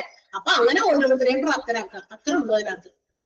മോട്ടിവേഷൻസിലൂടെ ഓരോ എംപ്ലോയീസിനെയും അതിന്റെ ഓർഗനൈസേഷന്റെ ലക്ഷ്യം അച്ചീവ് ചെയ്യാൻ വേണ്ടിയിട്ട് പ്രാപ്തരാക്കുക, ഫുൾഫിൽ ആക്കുക അവരെ. ഓക്കെ, അതാണ് ഉദ്ദേശിക്കുന്ന സിഗ്നിഫിക്കൻസ് ഫോർ ഇൻഡിവിജ്വൽ എന്റർപ്രൈസ് എന്ന് പറയുന്നത്. ക്ലിയർ ആയോ? Okay, yes. ഇനി അടുത്ത നമ്മൾ പഠിക്കാൻ പോകുന്നത് പേഴ്സണൽ മാനേജ്മെന്റ്. പേഴ്സണലിന്റെ സ്പെല്ലിംഗ് നോക്കിക്കോളാം. PERSONALMEN. തൊഴിൽപരമായിട്ടുള്ള മാനേജ്മെന്റ് ആണ് കേട്ടോ. And human resource management. ഇത് തമ്മിലുള്ള കമ്പാരിസൺ ആണ്. ഇത് തമ്മിൽ എന്തെങ്കിലും വ്യത്യാസം ഉണ്ടോ അല്ലെങ്കിൽ സിമിലാരിറ്റി ഉണ്ടോ? ഇതൊന്നും നമുക്കൊന്ന് കമ്പയർ ചെയ്ത് നോക്കാം. എന്താണ് ഇത് തമ്മിൽ താരതമ്യം ചെയ്താൽ നമുക്ക് എന്ത് മനസ്സിലാക്കാൻ സാധിക്കും എന്നാണ് നോക്കട്ടെ. ഓക്കെ, വളരെ ഇമ്പോർട്ടന്റ് ആണ്. പേഴ്സണൽ മാനേജ്മെന്റില് അത് PM എന്ന് ഷോർട്ട് ആയിട്ട് പറഞ്ഞിട്ടുണ്ട്. ഹ്യൂമൻ റിസോഴ്സ് മാനേജ്മെന്റിന് അത് HRM എന്ന് പറഞ്ഞിട്ടുണ്ട്. ഹ്യൂമൻ റിസോഴ്സ് മാനേജ്മെന്റും പേഴ്സണൽ മാനേജ്മെന്റും കമ്പയർ ചെയ്യാൻ വേണ്ടി ഒരു ബോക്സ് പോലെ അവിടെ കൊടുത്തിട്ടുണ്ട്. So we can compare and study. നമുക്ക് കമ്പയർ ചെയ്ത് പഠിക്കാം. ഓക്കെ, എന്താണ് ഇതെന്ന്, എന്തുകൊണ്ടാണ് ഹ്യൂമൻ റിസോഴ്സ് മാനേജ്മെന്റും പേഴ്സണൽ മാനേജ്മെന്റും രണ്ടും ഒന്നാണോ? അല്ലെങ്കിൽ എന്തെങ്കിലും വ്യത്യാസം ഉണ്ടോ? നമുക്ക് നോക്കാം. മാനേജ്മെന്റ് ഓഫ് മെഷീൻ ഓപ്പറേറ്റേഴ്സ് ആണ് ഏതിൽ വരാം? പേഴ്സണൽ മാനേജ്മെന്റിൽ. പേഴ്സണൽ മാനേജ്മെന്റിൽ വരുന്നത് management of machine operators. Machine അതായത് ഒരു ബിസിനസ്സിലെ, ഒരു ഓർഗനൈസേഷനിലെ മെഷീൻസുമായിട്ട് പ്രവർത്തിക്കുന്ന, മെഷീൻസിനെ ഓപ്പറേറ്റ് ചെയ്യുന്ന, അതായത് പ്രൊഡക്ഷൻ പ്രോസസ്സിൽ നേരിട്ട് പങ്കുള്ള ആളുകൾ, അത്തരം എംപ്ലോയീസ് ആണ്. എന്ത് ഉൽപാദന പ്രവർത്തനങ്ങളിലും ഉൽപാദനത്തിൽ ഡയറക്ട്ലി ബന്ധമുള്ള ആളുകളെയാണ് നമ്മൾ എന്ത് വിളിക്കുക? മെഷീൻ ഓപ്പറേറ്റേഴ്സ് എന്ന് വിളിക്കുക അല്ലെ. പല സാധനങ്ങൾ, പല ഉൽപ്പന്നങ്ങൾ ഉൽപ്പാദിപ്പിക്കാൻ വേണ്ടിയിട്ട് മെഷീൻസുമായിട്ട് ബന്ധമുള്ള ആളുകൾ. എല്ലാവരും ഒരു ബിസിനസ് സ്ഥാപനത്തില് എല്ലാവരും മെഷീൻസ് ഓപ്പറേറ്റ് ചെയ്യുന്നവരാണോ? ആണോ? അന്ന് ആലോചിച്ച് നോക്കിയേ. എല്ലാവരും പ്രൊഡക്ഷൻ പ്രോസസ്സിൽ ഡയറക്ട്ലി ബന്ധമുള്ളവരാണോ? അല്ല, അല്ലാത്തവരും ഉണ്ട് അല്ലെ. അല്ലാത്തവരും ഉണ്ട്. നമ്മളുടെ അഡ്മിനിസ്ട്രേഷൻ, ഭരണപരമായിട്ടുള്ള കാര്യങ്ങൾ മാനേജ് ചെയ്യുന്നവരുണ്ട് അല്ലെ. എന്താ പറയാ, ബുക്സ് ഓഫ് അക്കൗണ്ടുകളൊക്കെ കീപ്പ് ചെയ്യുന്നവരുണ്ട്. അക്കൗണ്ടിങ് വിഭാഗത്തിലുള്ള ആൾക്കാരുണ്ട് അല്ലെ. അങ്ങനെ മാനേജേഴ്സ് ഉണ്ട് പല ഡിപ്പാർട്ട്മെന്റുകളുടെയും. അപ്പൊ എല്ലാവരും പ്രൊഡക്ഷനുമായിട്ട് നേരിട്ട് ബന്ധമുള്ളവരുണ്ട്. അതെ, ഫിനാൻസ് കാര്യങ്ങളൊക്കെ കൈകാര്യം ചെയ്യുന്നവരുണ്ട്. അപ്പൊ പിന്നെ പർച്ചേസ്, സെയിൽ നടത്തുന്ന ആളുകളൊക്കെ ഉണ്ട്. അതൊന്നും പ്രൊഡക്ഷനുമായിട്ട് ഡയറക്റ്റ്ലി ബന്ധമുള്ളതല്ല. ഓക്കെ, അപ്പൊ മെഷീൻ ഓപ്പറേറ്റേഴ്സുമായിട്ട് ഉള്ള മാനേജ്മെന്റിനെയാണ് നമ്മൾ പേഴ്സണൽ മാനേജ്മെന്റ് എന്ന് പറയുമ്പോൾ. HRM എന്ന് പറയുമ്പോൾ കുറച്ചുകൂടി വൈഡ് കോൺസെപ്റ്റ് ആണ്. എന്താ അത്? കൺസേൺ വിത്ത് ഡിസിഷൻ മേക്കേഴ്സ് ആണ്. എന്താ ഡിസിഷൻ മേക്കേഴ്സ്? തീരുമാനങ്ങൾ ഉണ്ടാക്കാനുള്ളവർ അല്ലെ. പല കാര്യങ്ങളെയും കുറിച്ച് തീരുമാനങ്ങൾ എടുക്കാനുമായിട്ട് ബന്ധപ്പെട്ട ആളുകളാണ് ഹ്യൂമൻ റിസോഴ്സ് മാനേജ്മെന്റിൽ.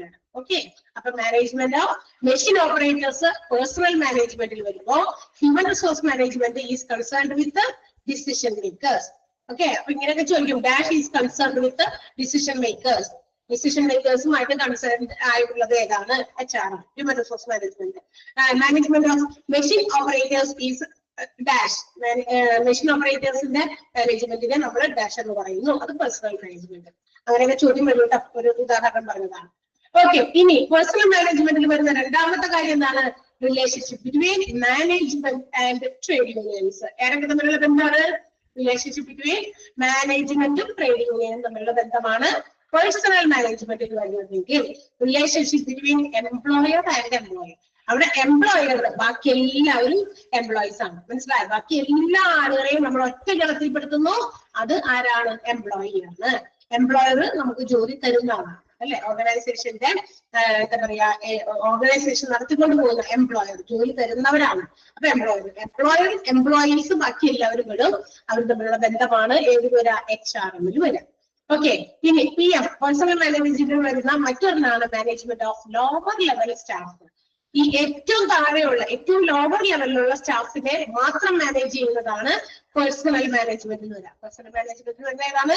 ലോവർ ലെവൽ സ്റ്റാഫ് മാനേജ്മെന്റ് ആണ്. എങ്കിൽ നമ്മുടെ ഹ്യൂമൻ റിസോഴ്സ് മാനേജ്മെന്റ് എന്ന് പറയുന്നത് മാനേജ്മെന്റ് ഓഫ് ഓൾ ലെവൽ സ്റ്റാഫാണ്. എല്ലാ ലെവലും, ടോപ്പ് മുതൽ ഏറ്റവും ബോട്ടം ലെവലുള്ള സ്റ്റാഫ് വരെ എല്ലാം പെടും. മനസ്സിലായോ? എന്നിട്ട് നമ്മൾ കമ്പയർ ചെയ്യുമ്പോൾ ഒന്ന് നോക്കുക, വ്യത്യാസങ്ങളാണ് കൂടുതലുള്ളത്. ഇനി ഈ പേഴ്സണൽ മാനേജ്മെന്റ് എന്ന് പറയുന്നത് it was an old concept. ഇതൊരു വലിയ എന്താ പറയാ കുറച്ച് പഴകിയ രീതിയിലുള്ള ഒരു കോൺസെപ്റ്റ് ആണ്.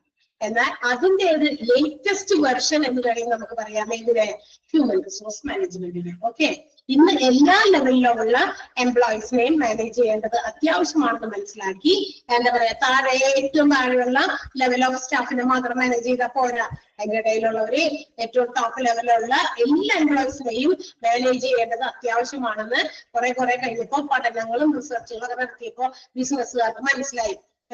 ബിസിനസ് ഇടുന്ന ആളുകൾക്ക് മനസ്സിലായി ഏറ്റവും താഴെയുള്ള ആളുകളെ മാത്രം മാനേജ് ചെയ്താൽ പോരാ, ബാക്കിയുള്ള ഏതൊക്കെ ഡിപ്പാർട്ട്മെന്റുകളിലും മറ്റു ലെവലുകളിലൊക്കെ ഏതൊക്കെ ആളുകൾ എന്താ പറയാ ജോലി ചെയ്യുന്നുണ്ടോ ഇവരെയും ഒക്കെ കൃത്യമായ രീതിയിൽ മാനേജ് ചെയ്താൽ ബിസിനസ്സിന് അതിന്റെ സക്സസിലേക്ക് എത്താൻ പറ്റുമെന്ന് പിന്നീടുള്ള പഠനങ്ങൾ നടത്തിയപ്പോൾ അവർക്ക് മനസ്സിലായത്.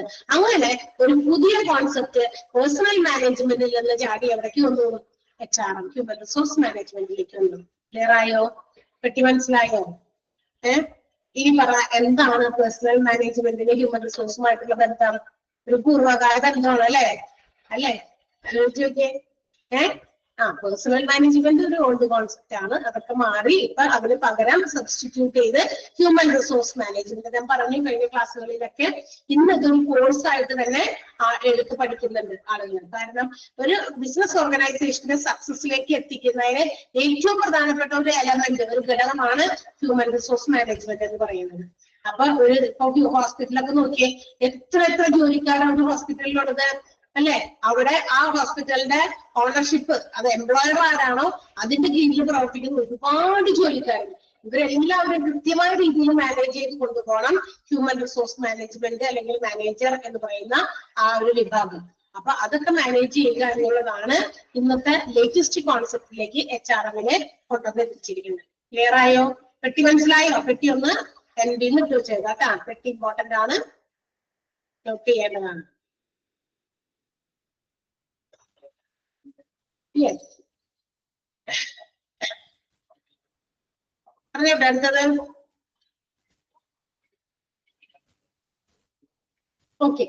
നെക്സ്റ്റ് ഇനി നമ്മൾ ഈ പേഴ്സണൽ മാനേജ്മെന്റിന്റെ കുറച്ച് ഡെഫിനിഷൻസ് ആണ് പഠിക്കാൻ പോകുന്നത്. 2-3 ഡെഫിനിഷൻ കൊടുക്കുന്നത്. ഡെഫിനിഷൻ എന്ന് പറഞ്ഞാൽ നിർവചനം. എന്താണ് പേഴ്സണൽ മാനേജ്മെന്റ്? നമ്മൾ പറഞ്ഞു പേഴ്സണൽ മാനേജ്മെന്റ് എന്ന് പറയുമ്പോൾ ലോവർ ലെവൽ സ്റ്റാഫിനെ മാത്രം മാനേജ് ചെയ്യുന്നതാണ്, മെഷീൻ ഓപ്പറേറ്റേഴ്സിനെ മാനേജ് ചെയ്യുന്നതാണ്.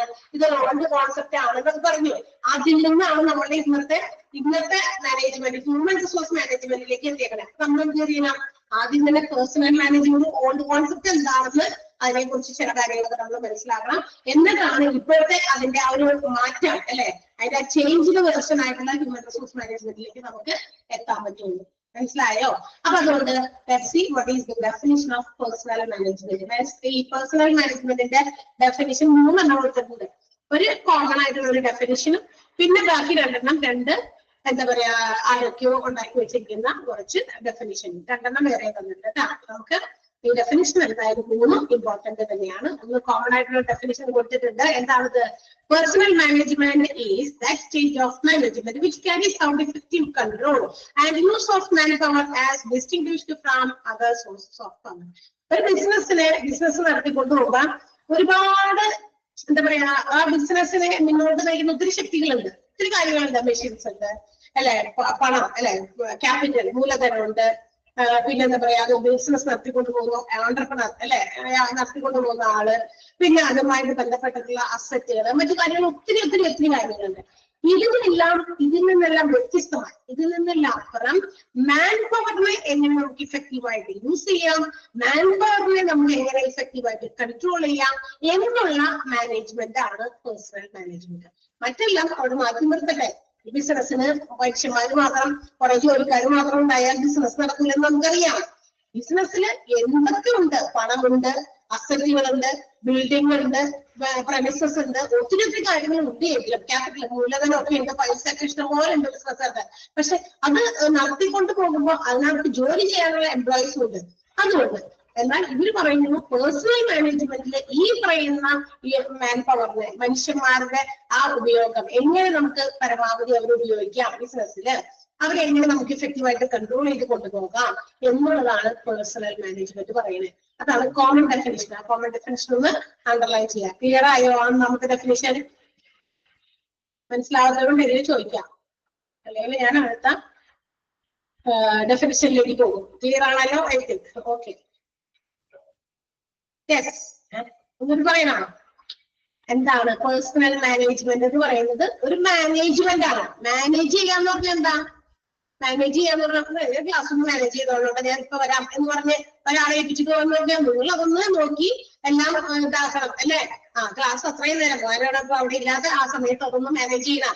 അപ്പൊ കുട്ടികൾ എന്തെങ്കിലും സംശയം ചോദിച്ചാൽ അതിന് മറുപടി പറയണം അല്ലെ? അപ്പൊ അതൊക്കെ വേണ്ടി വരും. അതാണ് മാനേജ്മെന്റ് എന്ന് പറഞ്ഞാൽ എല്ലാം നോക്കി നടത്തി കൊണ്ടുപോകുക, മാനേജ് ചെയ്ത് കൺട്രോൾ ചെയ്ത്. എങ്ങനെ ഹ്യൂമൻ റിസോഴ്സസിനെ, മാൻ പവറിനെ പരമാവധി നമുക്ക് എങ്ങനെ കൺട്രോൾ ചെയ്യാം? മനുഷ്യന്മാർക്ക് ഒരുപാട് ഫീലിങ്സ് മറ്റു കാര്യങ്ങളൊക്കെ ഉണ്ട്. ഇവരെല്ലാവരും തോന്നിയ പോലെ അവരവരുടെ ഫീലിങ്സിനനുസരിച്ച് ജോലി സ്ഥലത്ത് പ്രവർത്തിച്ചാൽ, അല്ലെങ്കിൽ അവരുടെ കാര്യങ്ങളൊക്കെ അവര് നീക്കി നോക്കി അതൊക്കെ കഴിഞ്ഞതിന് ശേഷം ബാക്കി സമയം നമുക്ക് ജോലി ചെയ്യാം എന്ന രീതിയിലായാൽ ബിസിനസ് അവരുടെ സക്സസിലേക്ക് എത്തൂല. എനിക്ക് ഇന്ന് ഭയങ്കര ഒരു മൂടില്ല ക്ലാസ് എടുക്കാനായിട്ട്, ഞാൻ ക്ലാസ് എടുക്കുന്നില്ല എന്ന് പറഞ്ഞാൽ അവിടെ പോയി 1 മണിക്കൂർ ക്ലാസ് വരുമോ? പെട്ടെന്നൊക്കെ ഞാൻ അങ്ങനെ എടുത്തു പറഞ്ഞിട്ട് അവിടെ പോയിരുന്ന പറ്റുമോ? ഇല്ല. ആ ഒരു ക്ലാസ് 1 മണിക്കൂർ അവിടെ എന്ത് ചെയ്യും? വെറുതെ ആയി പോകും. കുട്ടികൾ അവിടെ വന്ന് ജോയിൻ ചെയ്തിരിക്കുന്നു, എന്ത് ചെയ്യുന്നു? ക്ലാസ് നടക്കുന്നില്ല. നിങ്ങൾ അങ്ങോട്ടും ഇങ്ങോട്ടും ടീച്ചർ അവിടെ പോയാവും, അങ്ങോട്ടും ഇങ്ങോട്ട് പരസ്പരം ഉത്തരം കിട്ടുന്നില്ല. അങ്ങനെയൊക്കെ ആയിക്കഴിഞ്ഞാൽ ബുദ്ധിമുട്ടാണല്ലോ. അപ്പൊ നമ്മൾ മാനേജ് ചെയ്യണം. ഒരാളില്ല, പെട്ടെന്ന് എന്തെങ്കിലും വയ്യേക്ക് വന്ന് അവിടെ നമ്മൾ ആദ്യമെങ്കിൽ വി ഹാവ് ടു റീപ്ലേസ്. അവിടെ വേറൊരാളെ നമ്മളൊക്കെ ആ ഒരു സമയത്ത് സബ്സ്റ്റിറ്റ്യൂട്ട് ചെയ്യണം അല്ലെ, റിപ്ലേസ് ചെയ്യണം. അങ്ങനെയാണ് മാനേജ് ചെയ്യുന്നത്. ഇപ്പൊ ക്ലാസ്സില്ല, ആദ്യത്തെ ഓക്കെ കുഴപ്പമില്ല, ആദ്യത്തെ അവർ ക്ലാസ് ഇല്ല, രണ്ടാമത്തെ അവർ ക്ലാസ് ആകുമ്പോഴേക്കും വന്നാൽ മതി എന്ന് പറഞ്ഞിട്ടാണോ? അതെല്ലാം ശരിയായ രീതി. അപ്പൊ കൃത്യമായിട്ട് ഇഫക്റ്റീവായിട്ടും എന്ത് ചെയ്യുക? കൺട്രോൾ ചെയ്ത് മാനേജ് ചെയ്ത് ഹ്യൂമൻ പവറിനെ കൊണ്ടുപോകുക. ആ മാനേജ്മെന്റ് അതിനെയാണ് നമ്മൾ എന്ത് വിളിക്കുക? പേഴ്സണൽ മാനേജ്മെന്റ് വിളിക്കുക. അത്ര ഉള്ളു കാര്യം. ഇപ്പൊ ക്ലിയർ ആയോ? മനസ്സിലായോ? പറയും യെസ്. ഓക്കെ. ഇനി അടുത്തത് 2 definitions which is given by ഒന്ന് എഡ്വിൻ ഫ്ലിപ്പോ എന്നാണ്. ആ പേരിൽ ഒരു ചെറിയ ഒരു തകരാറുണ്ട്. ഒന്ന് പേര് പതുക്കെ ഒന്ന് ചേഞ്ച് ചെയ്യണം. എഡ്വിൻ ഫ്ലിപ്പോ, EDWIN, എഡ്വിൻ ഫ്ലിപ്പോ, FLIPPO എന്നാണ് കേട്ടോ. സ്പെല്ലിങ് നിങ്ങളുടെ കയ്യിലിരിക്കുന്ന ബുക്കില് നേരെയാണോ എന്താണോ എന്ന് എനിക്കറിയില്ല. ഇവിടെ പ്രസന്റ് ചെയ്തിരിക്കുന്ന സ്പെല്ലിംഗിൽ ചെറിയ തെറ്റുണ്ട്. അപ്പൊ ഞാൻ അതൊന്ന് കറക്റ്റ് ചെയ്യാൻ പറയണം. മേ ബി നിങ്ങളുടെ പുസ്തകത്തിൽ ചിലപ്പോൾ കറക്റ്റഡ് ആയിട്ടുള്ള കോപ്പി ആയിട്ട് വന്നിരിക്കാം. ഇല്ലെങ്കിൽ ഒന്ന് മാറ്റാം. എഡ്വിൻ ഫ്ലിപ്പോ. ക്ലിയർ ആയോ? ആൻഡ് ഇനി 3ാമത്തെ നമ്പർ നോക്കണം. അവിടുത്തെ ആ ഡെഫിനിഷൻ കൊടുത്തിരിക്കുന്ന ആളുടെയും പേരിൽ ചെറിയ വ്യത്യാസമുണ്ട്. സ്റ്റീഫൻ ഡൺ എന്നാണ്. ഒറ്റ പേരാണ്. ഡൺ ആൻഡ് സ്റ്റീഫൻസ് എന്നില്ല. സ്റ്റീഫൻ ഡൺ എന്നാണ്. STEPHEN DUNN ഒരു സർനെയിം പോലെ 2 വിഭാഗമായിട്ടാണ് കിടക്കുന്നത്. ഒറ്റ അടിക്ക് എഴുതരുത്. Stephen done. ഓക്കെ.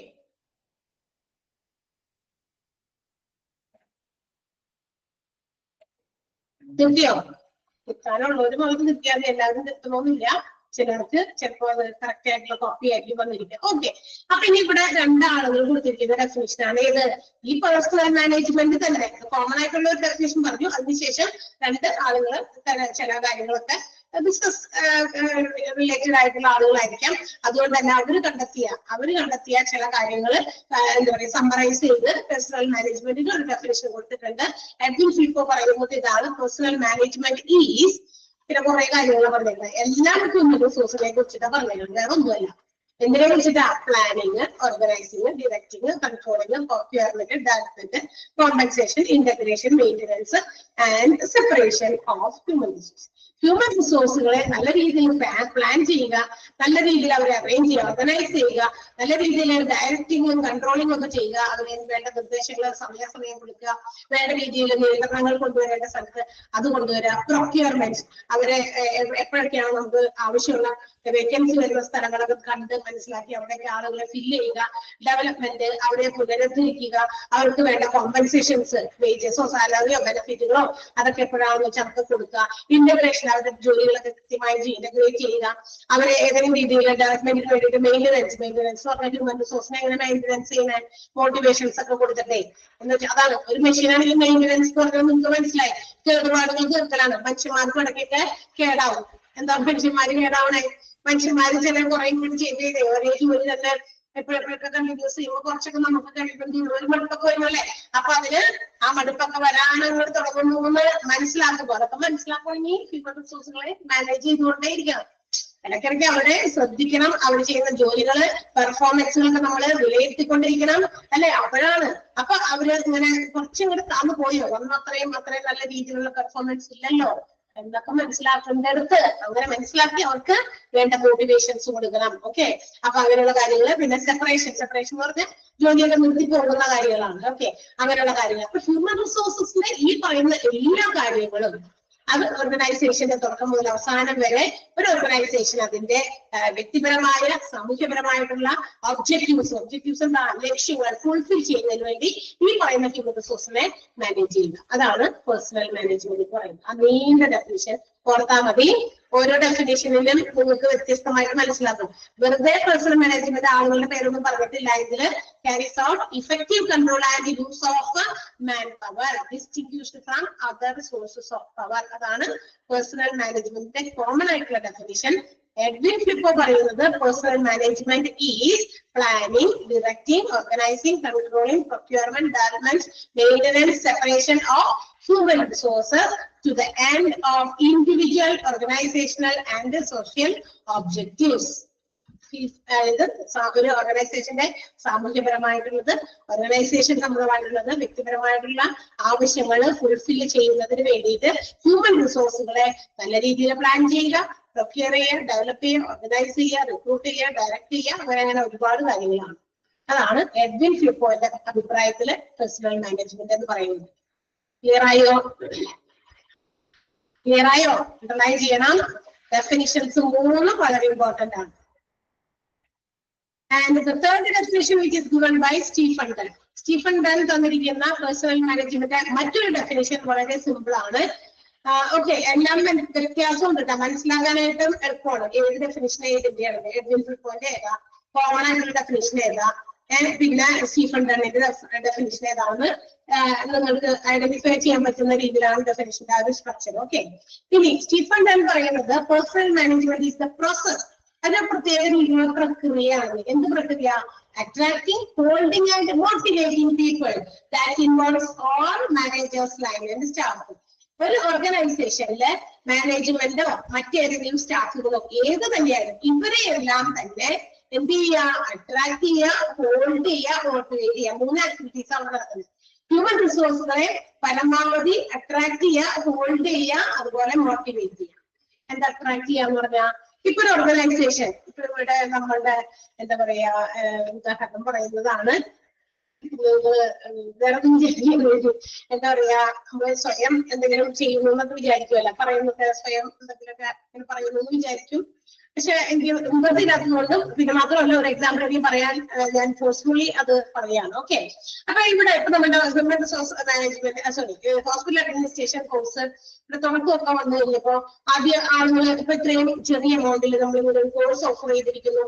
അപ്പൊ പല ആളുകൾക്കും ചിന്തയുണ്ടായിരുന്നു, ചീറ്റിംഗ് ആണോ അല്ലെ, ഇങ്ങനെയൊക്കെ ഇത്രയും എമൗണ്ട് കൊടുത്ത് പല പല സ്ഥലങ്ങളിലും പല ഇൻസ്റ്റിറ്റ്യൂഷൻസും ഒത്തിരി വലിയ എമൗണ്ടിനാണ് ഈ പറയുന്ന കോഴ്സ് കൊടുക്കുന്നത്. അപ്പൊ ഇത്രയും ചെറിയ എമൗണ്ടിൽ എങ്ങനെ ഇത് സാധ്യമാകും? അപ്പൊ എങ്ങനെയുള്ള ക്ലാസ് ആയിരിക്കും? പൊട്ട ക്ലാസ് ആയിരിക്കും, അല്ലെങ്കിൽ എന്ന് പറയുന്നത് വെറുതെ ആയിരിക്കും, ചീറ്റിംഗ് ആയിരിക്കും എന്നൊക്കെ പറഞ്ഞ ഒരുപാട് എന്താ പറയാ ഒരു സംശയമൊക്കെ ഉണ്ടായിട്ടുണ്ടാകും ആദ്യമൊക്കെ അല്ലെ. പിന്നെ കുറെ കഴിഞ്ഞ് ഇപ്പൊ ഇൻട്രൊഡക്ഷൻ ക്ലാസ് ഇപ്പൊ കുറച്ച് ആളുകളുടെ മനസ്സിലതൊക്കെ മാറുന്നുണ്ടല്ല. അങ്ങനെയല്ല, പ്രാക്ടിക്കൽ അല്ല എന്തായാലും എന്ന് മനസ്സിലായി ഇല്ലേ? അല്ലെ, ഒന്ന് പറ, ഒന്ന് എന്നെ സന്തോഷിപ്പിക്കുക. ആരെങ്കിലും പറഞ്ഞ നിങ്ങള് ഇല്ല? യെസ്, അസ്ലിയ. ഓക്കെ, അപ്പൊ അതെ ഓക്കെ. അപ്പൊ അങ്ങനെ കേട്ടപ്പോഴും നമുക്ക് മനസ്സിലായി അല്ല പറ്റത്തിലല്ല. ഓക്കെ ഇങ്ങനെയൊക്കെയാണ്. പിന്നെ തന്നെയല്ല നമ്മളിങ്ങനെ ഇതിനെ ഓരോ ബാച്ചിനെ ഇങ്ങനെ പേരിട്ട് വിളിച്ചു കഴിയാണ് H12, H13, H14, 15, 16, 17 വരെ ഇപ്പൊ ആയിട്ടോ. അപ്പൊ അങ്ങനെ ഒരു ബാച്ച് നമ്പറില്ല. അപ്പൊ നിങ്ങൾക്ക് കാര്യം മനസ്സിലായി എന്തായാലും ഇത് പറ്റിക്കുന്നു. എന്തായാലും ക്ലാസ്സുകളൊക്കെ നടക്കുന്നുണ്ട്. ഇത്രയും ബാച്ചസ് ഒക്കെ കവർ ചെയ്ത് പോയി. പിന്നെ കുറച്ചുകൂടി മോട്ടിവേറ്റ് ചെയ്യാൻ വേണ്ടിയിട്ട് അല്ലെങ്കിൽ നിങ്ങളെ എന്താ പറയാ മോട്ടിവേറ്റ് അല്ല അട്രാക്ട് ചെയ്യാൻ വേണ്ടിയിട്ട് പിന്നെ നമ്മൾ ചെയ്തെന്താ ഇവിടെ സെറിമണി ഒക്കെ നടത്തിയത് ഹോസ്പിറ്റൽ അഡ്മിനിസ്ട്രേഷന്റെ സെറിമണി ഗ്രാജുവേഷൻ സെറിമണി ഒക്കെ നടത്തിയത് 1ഉം 2ഉം കഴിഞ്ഞു. ഇപ്പൊ 2 സെറിമണീസ് ഇപ്പൊ കഴിഞ്ഞു. അപ്പൊ അതിന്റെ ഇത് കണ്ട് എപ്പോഴെങ്കിലും എന്ത് ചെയ്യുന്നു അട്രാക്ട് ചെയ്യപ്പെടും അല്ലെ. അപ്പൊ അതുപോലെ തന്നെ അപ്പൊ ഇങ്ങനെയുള്ള ഓർഗനൈസേഷനെ കുറിച്ച് ആളുകൾ പറയുന്നത് ഇപ്പൊ പഠിക്കുന്ന കുട്ടികൾ മാത്രമല്ല പഠിക്കാൻ വേണ്ടി ചേരാൻ മാത്രമല്ല. അപ്പൊ ഇങ്ങനെ ഒരു ഓർഗനൈസേഷൻ ഉണ്ടോ അത്തരം ഓർഗനൈസേഷനിൽ ഇങ്ങനെ ഇത്രയും ആളുകളൊക്കെ സ്റ്റാഫുകളൊക്കെ വർക്ക് ചെയ്യുന്നുണ്ടോന്നൊക്കെ കാണുമ്പോൾ എന്താണ് ചില ആളുകൾക്ക് നമുക്ക് അവിടെ ഒരു ആപ്ലിക്കേഷൻ കൊടുത്താലോ ചിലപ്പോ നമുക്കൊരു ജോലി ഉണ്ടോ എന്ന് അന്വേഷിച്ച് നോക്കിയാലോ അല്ലെ. നമുക്ക് ഗവൺമെന്റ് ജോലി മാത്രമേ ജോലി എന്ന് വിചാരിക്കുള്ള അല്ല, തീർച്ചയായിട്ടും അല്ല. ഏത് ജോലിക്കും അതിൻ്റെതായ ഡിഗ്നിറ്റി ഉണ്ട്, അന്തസ്സുണ്ട്. അപ്പൊ തീർച്ചയായിട്ടും അപ്പൊ ആളുകൾ കാണുമ്പോ അതായത് ജോലി കിട്ടിയാൽ കൊള്ളാം, കാരണം കൊള്ളാലോ കുറച്ചൊന്നും നോക്കുമ്പോൾ വളരെ നല്ല രീതിയിലൊക്കെ. അപ്പൊ അങ്ങനെ പല ഓർഗനൈസേഷൻസിലേക്കും എന്ത് ചെയ്യുക ആളുകൾ എംപ്ലോയീസിനെ കൊണ്ട് ആപ്ലിക്കേഷൻ കൊടുത്ത് അട്രാക്ട് ചെയ്യിപ്പിക്കുക. അത് ഓർഗനൈസേഷന്റെ ഒരു പോസിറ്റിവിറ്റിയാണ്. മനസ്സിലായോ? ഇപ്പൊ ഏതെങ്കിലും ഒരു ഓർഗനൈസേഷൻ പുതിയത് തുടങ്ങുമ്പോൾ അവിടുത്തെ മറ്റു കാര്യങ്ങളൊക്കെ അറിഞ്ഞ് ആളുകളെ എംപ്ലോയീസ് കൂടെ ഇങ്ങോട്ട് നമ്മളങ്ങോട്ട് ചോദിച്ചു നടക്കുകയല്ല ജോലിക്കാരുണ്ടോന്നൊക്കെ അഡ്വർടൈസ് ചെയ്യുന്നതിനേക്കാൾ നമ്മളുടെ പല പോസിറ്റിവിറ്റിയും കണ്ടിട്ട് ആളുകൾ ഇങ്ങോട്ട് ആപ്ലിക്കേഷൻ തരാൻ വേണ്ടി അട്രാക്റ്റഡ് ആക്കും. അതാണ് സ്റ്റീഫൻ ഡണ്ണിന്റെ അഭിപ്രായത്തിൽ പേഴ്സണൽ മാനേജ്മെന്റ് പറയുന്നത്. Okay, attractive employees and holding. ഇനി അട്രാക്ട് ചെയ്ത് കിട്ടി ഇവിടെ അട്രാക്ട് ചെയ്തൂടെ. ഇനി ഇവിടെ വന്നു ഇവിടെ അവര് ഇതിന്റെ അകത്ത് കയറിയപ്പോഴല്ലേ സംഭവം മനസ്സിലായേ പറ്റില്ല, ഇത് ഭയങ്കര എന്താ പറയാ റിസ്ക് ഉള്ള കാര്യങ്ങളാണ് ഇതിനകത്തുള്ളത്, ഇതിനെ കൊണ്ട് പറ്റില്ല എന്ന് പറഞ്ഞു എങ്ങനെയെങ്കിലും പുറത്തേക്ക് ചാടി പോയാൽ മതി എന്ന് പറഞ്ഞ് ചിലപ്പോ എന്ത് ചെയ്യും, ചിലപ്പോ അത് പോകാൻ സാധ്യത. അങ്ങനെ പാടില്ല. വരുന്ന എംപ്ലോയീസിനെ ഹോൾഡ് ചെയ്യാൻ പറ്റണം, അവിടെ പിടിച്ചു നിർത്തണം. അവര് satisfied willing to do any job. അവർ ആ ജോലി അവർക്ക് കൊടുക്കുന്ന ജോലികളൊക്കെ കൃത്യമായിട്ട് സന്തോഷത്തോടെ ഒക്കെ ചെയ്യാൻ താല്പര്യമായിട്ട് അവരവിടെ പിടിച്ചു നിർത്തണം. അതും പേഴ്സണൽ മാനേജ്മെന്റിനകത്ത് വരുന്നതാണ്. ഇനി ഇങ്ങനെ പിടിച്ചു നിർത്തണമെങ്കിൽ മോട്ടിവേറ്റഡ്, ഫിനാൻഷ്യൽ ആയിട്ടുള്ള സഹായങ്ങള് നോൺ ഫിനാൻഷ്യൽ ആയിട്ടുള്ള കാര്യങ്ങളൊക്കെ ചെയ്ത് റിവാർഡുകളൊക്കെ കൊടുത്ത് എന്ത് ചെയ്യാം, ഇവിടെ അവിടെ പിടിച്ചു നിർത്തി മോട്ടിവേറ്റ് ചെയ്ത് അവിടെ നിർത്തുക. അങ്ങനെ എംപ്ലോയീസിന്റെ ഫുൾ സാറ്റിസ്ഫാക്ഷൻ അല്ലെ, അവർക്ക് ഒരു സംതൃപ്തി വരുന്നത് വരെ അവർ പിടിച്ചു നിർത്തുക. ഈ നമ്മൾ കാര്യങ്ങളെല്ലാം ഉൾപ്പെടുന്നതാണ് പേഴ്സണൽ മാനേജ്മെന്റ് എന്നാണ് ആര് പറയുന്നത്, സ്റ്റീഫൻ ഡൺ പറയുന്നത്. എല്ലാം വ്യത്യസ്തമായിട്ടുള്ള രീതിയിലാണ്. എന്റെ ആശയമായിരിക്കില്ല വേറൊരാൾക്ക്. അതുകൊണ്ടാണ് ഇവിടെ എഡ്വിൻ ഫ്ലിപ്പോ പറഞ്ഞ കാര്യങ്ങൾ ഒരു ഓർഗനൈസേഷന്റെ ഗോൾസ് നേടിയെടുക്കാൻ വേണ്ടി ഹ്യൂമൻ റിസോഴ്സിനെ കൃത്യമായ രീതിയിൽ പ്ലാൻ ചെയ്ത് ഓർഗനൈസ് ചെയ്യുക, ഡയറക്ട് ചെയ്യുക, കൺട്രോൾ ചെയ്യുക, ഹോൾഡ് ചെയ്യുക, പ്രൊക്യൂർ ചെയ്യുക എന്നൊക്കെ നമ്മൾ പറഞ്ഞു അല്ലെ ഹ്യൂമൻ റിസോഴ്സസിനെ.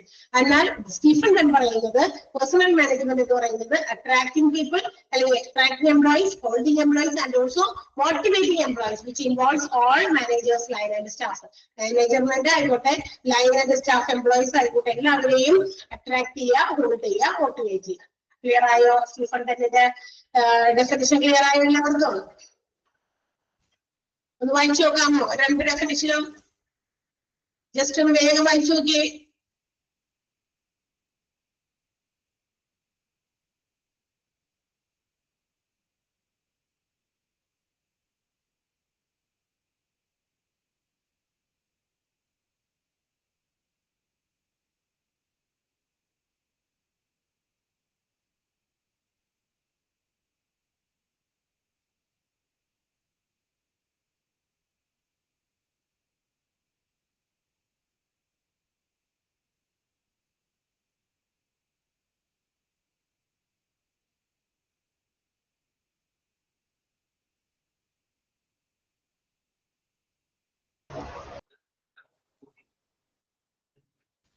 കഴിഞ്ഞില്ലേ?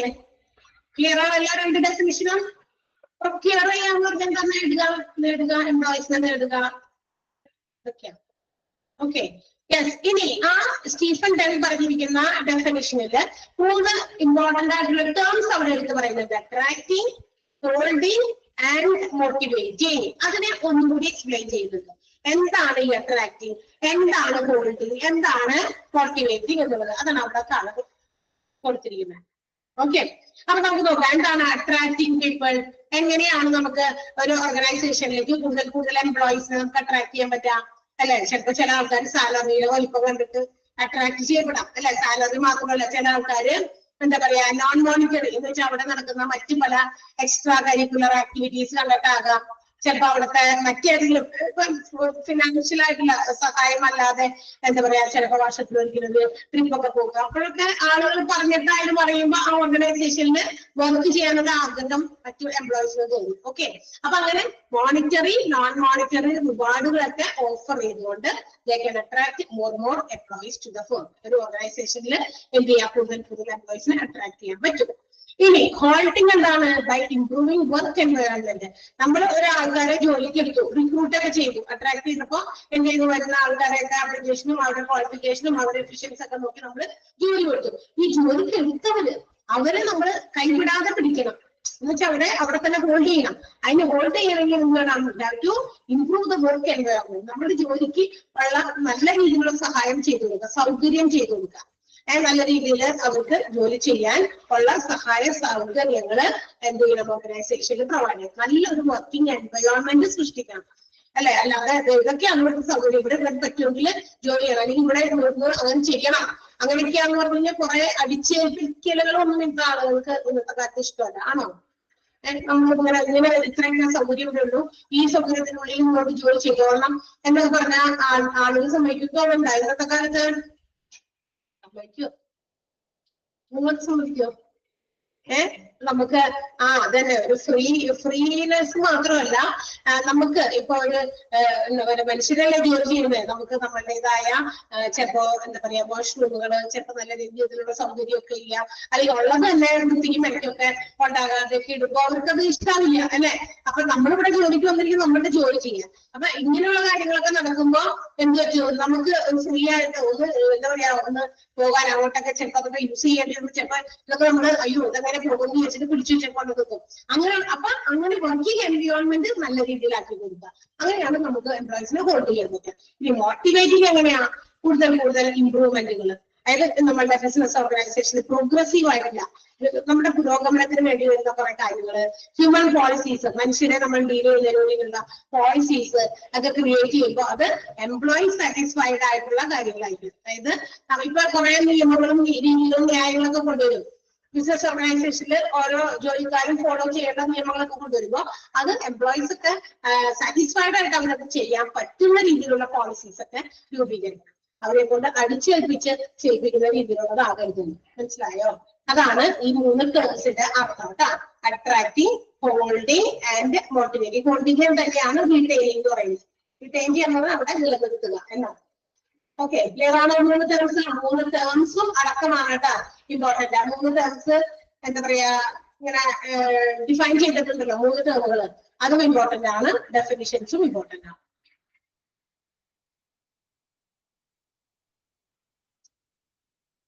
ഓക്കെ,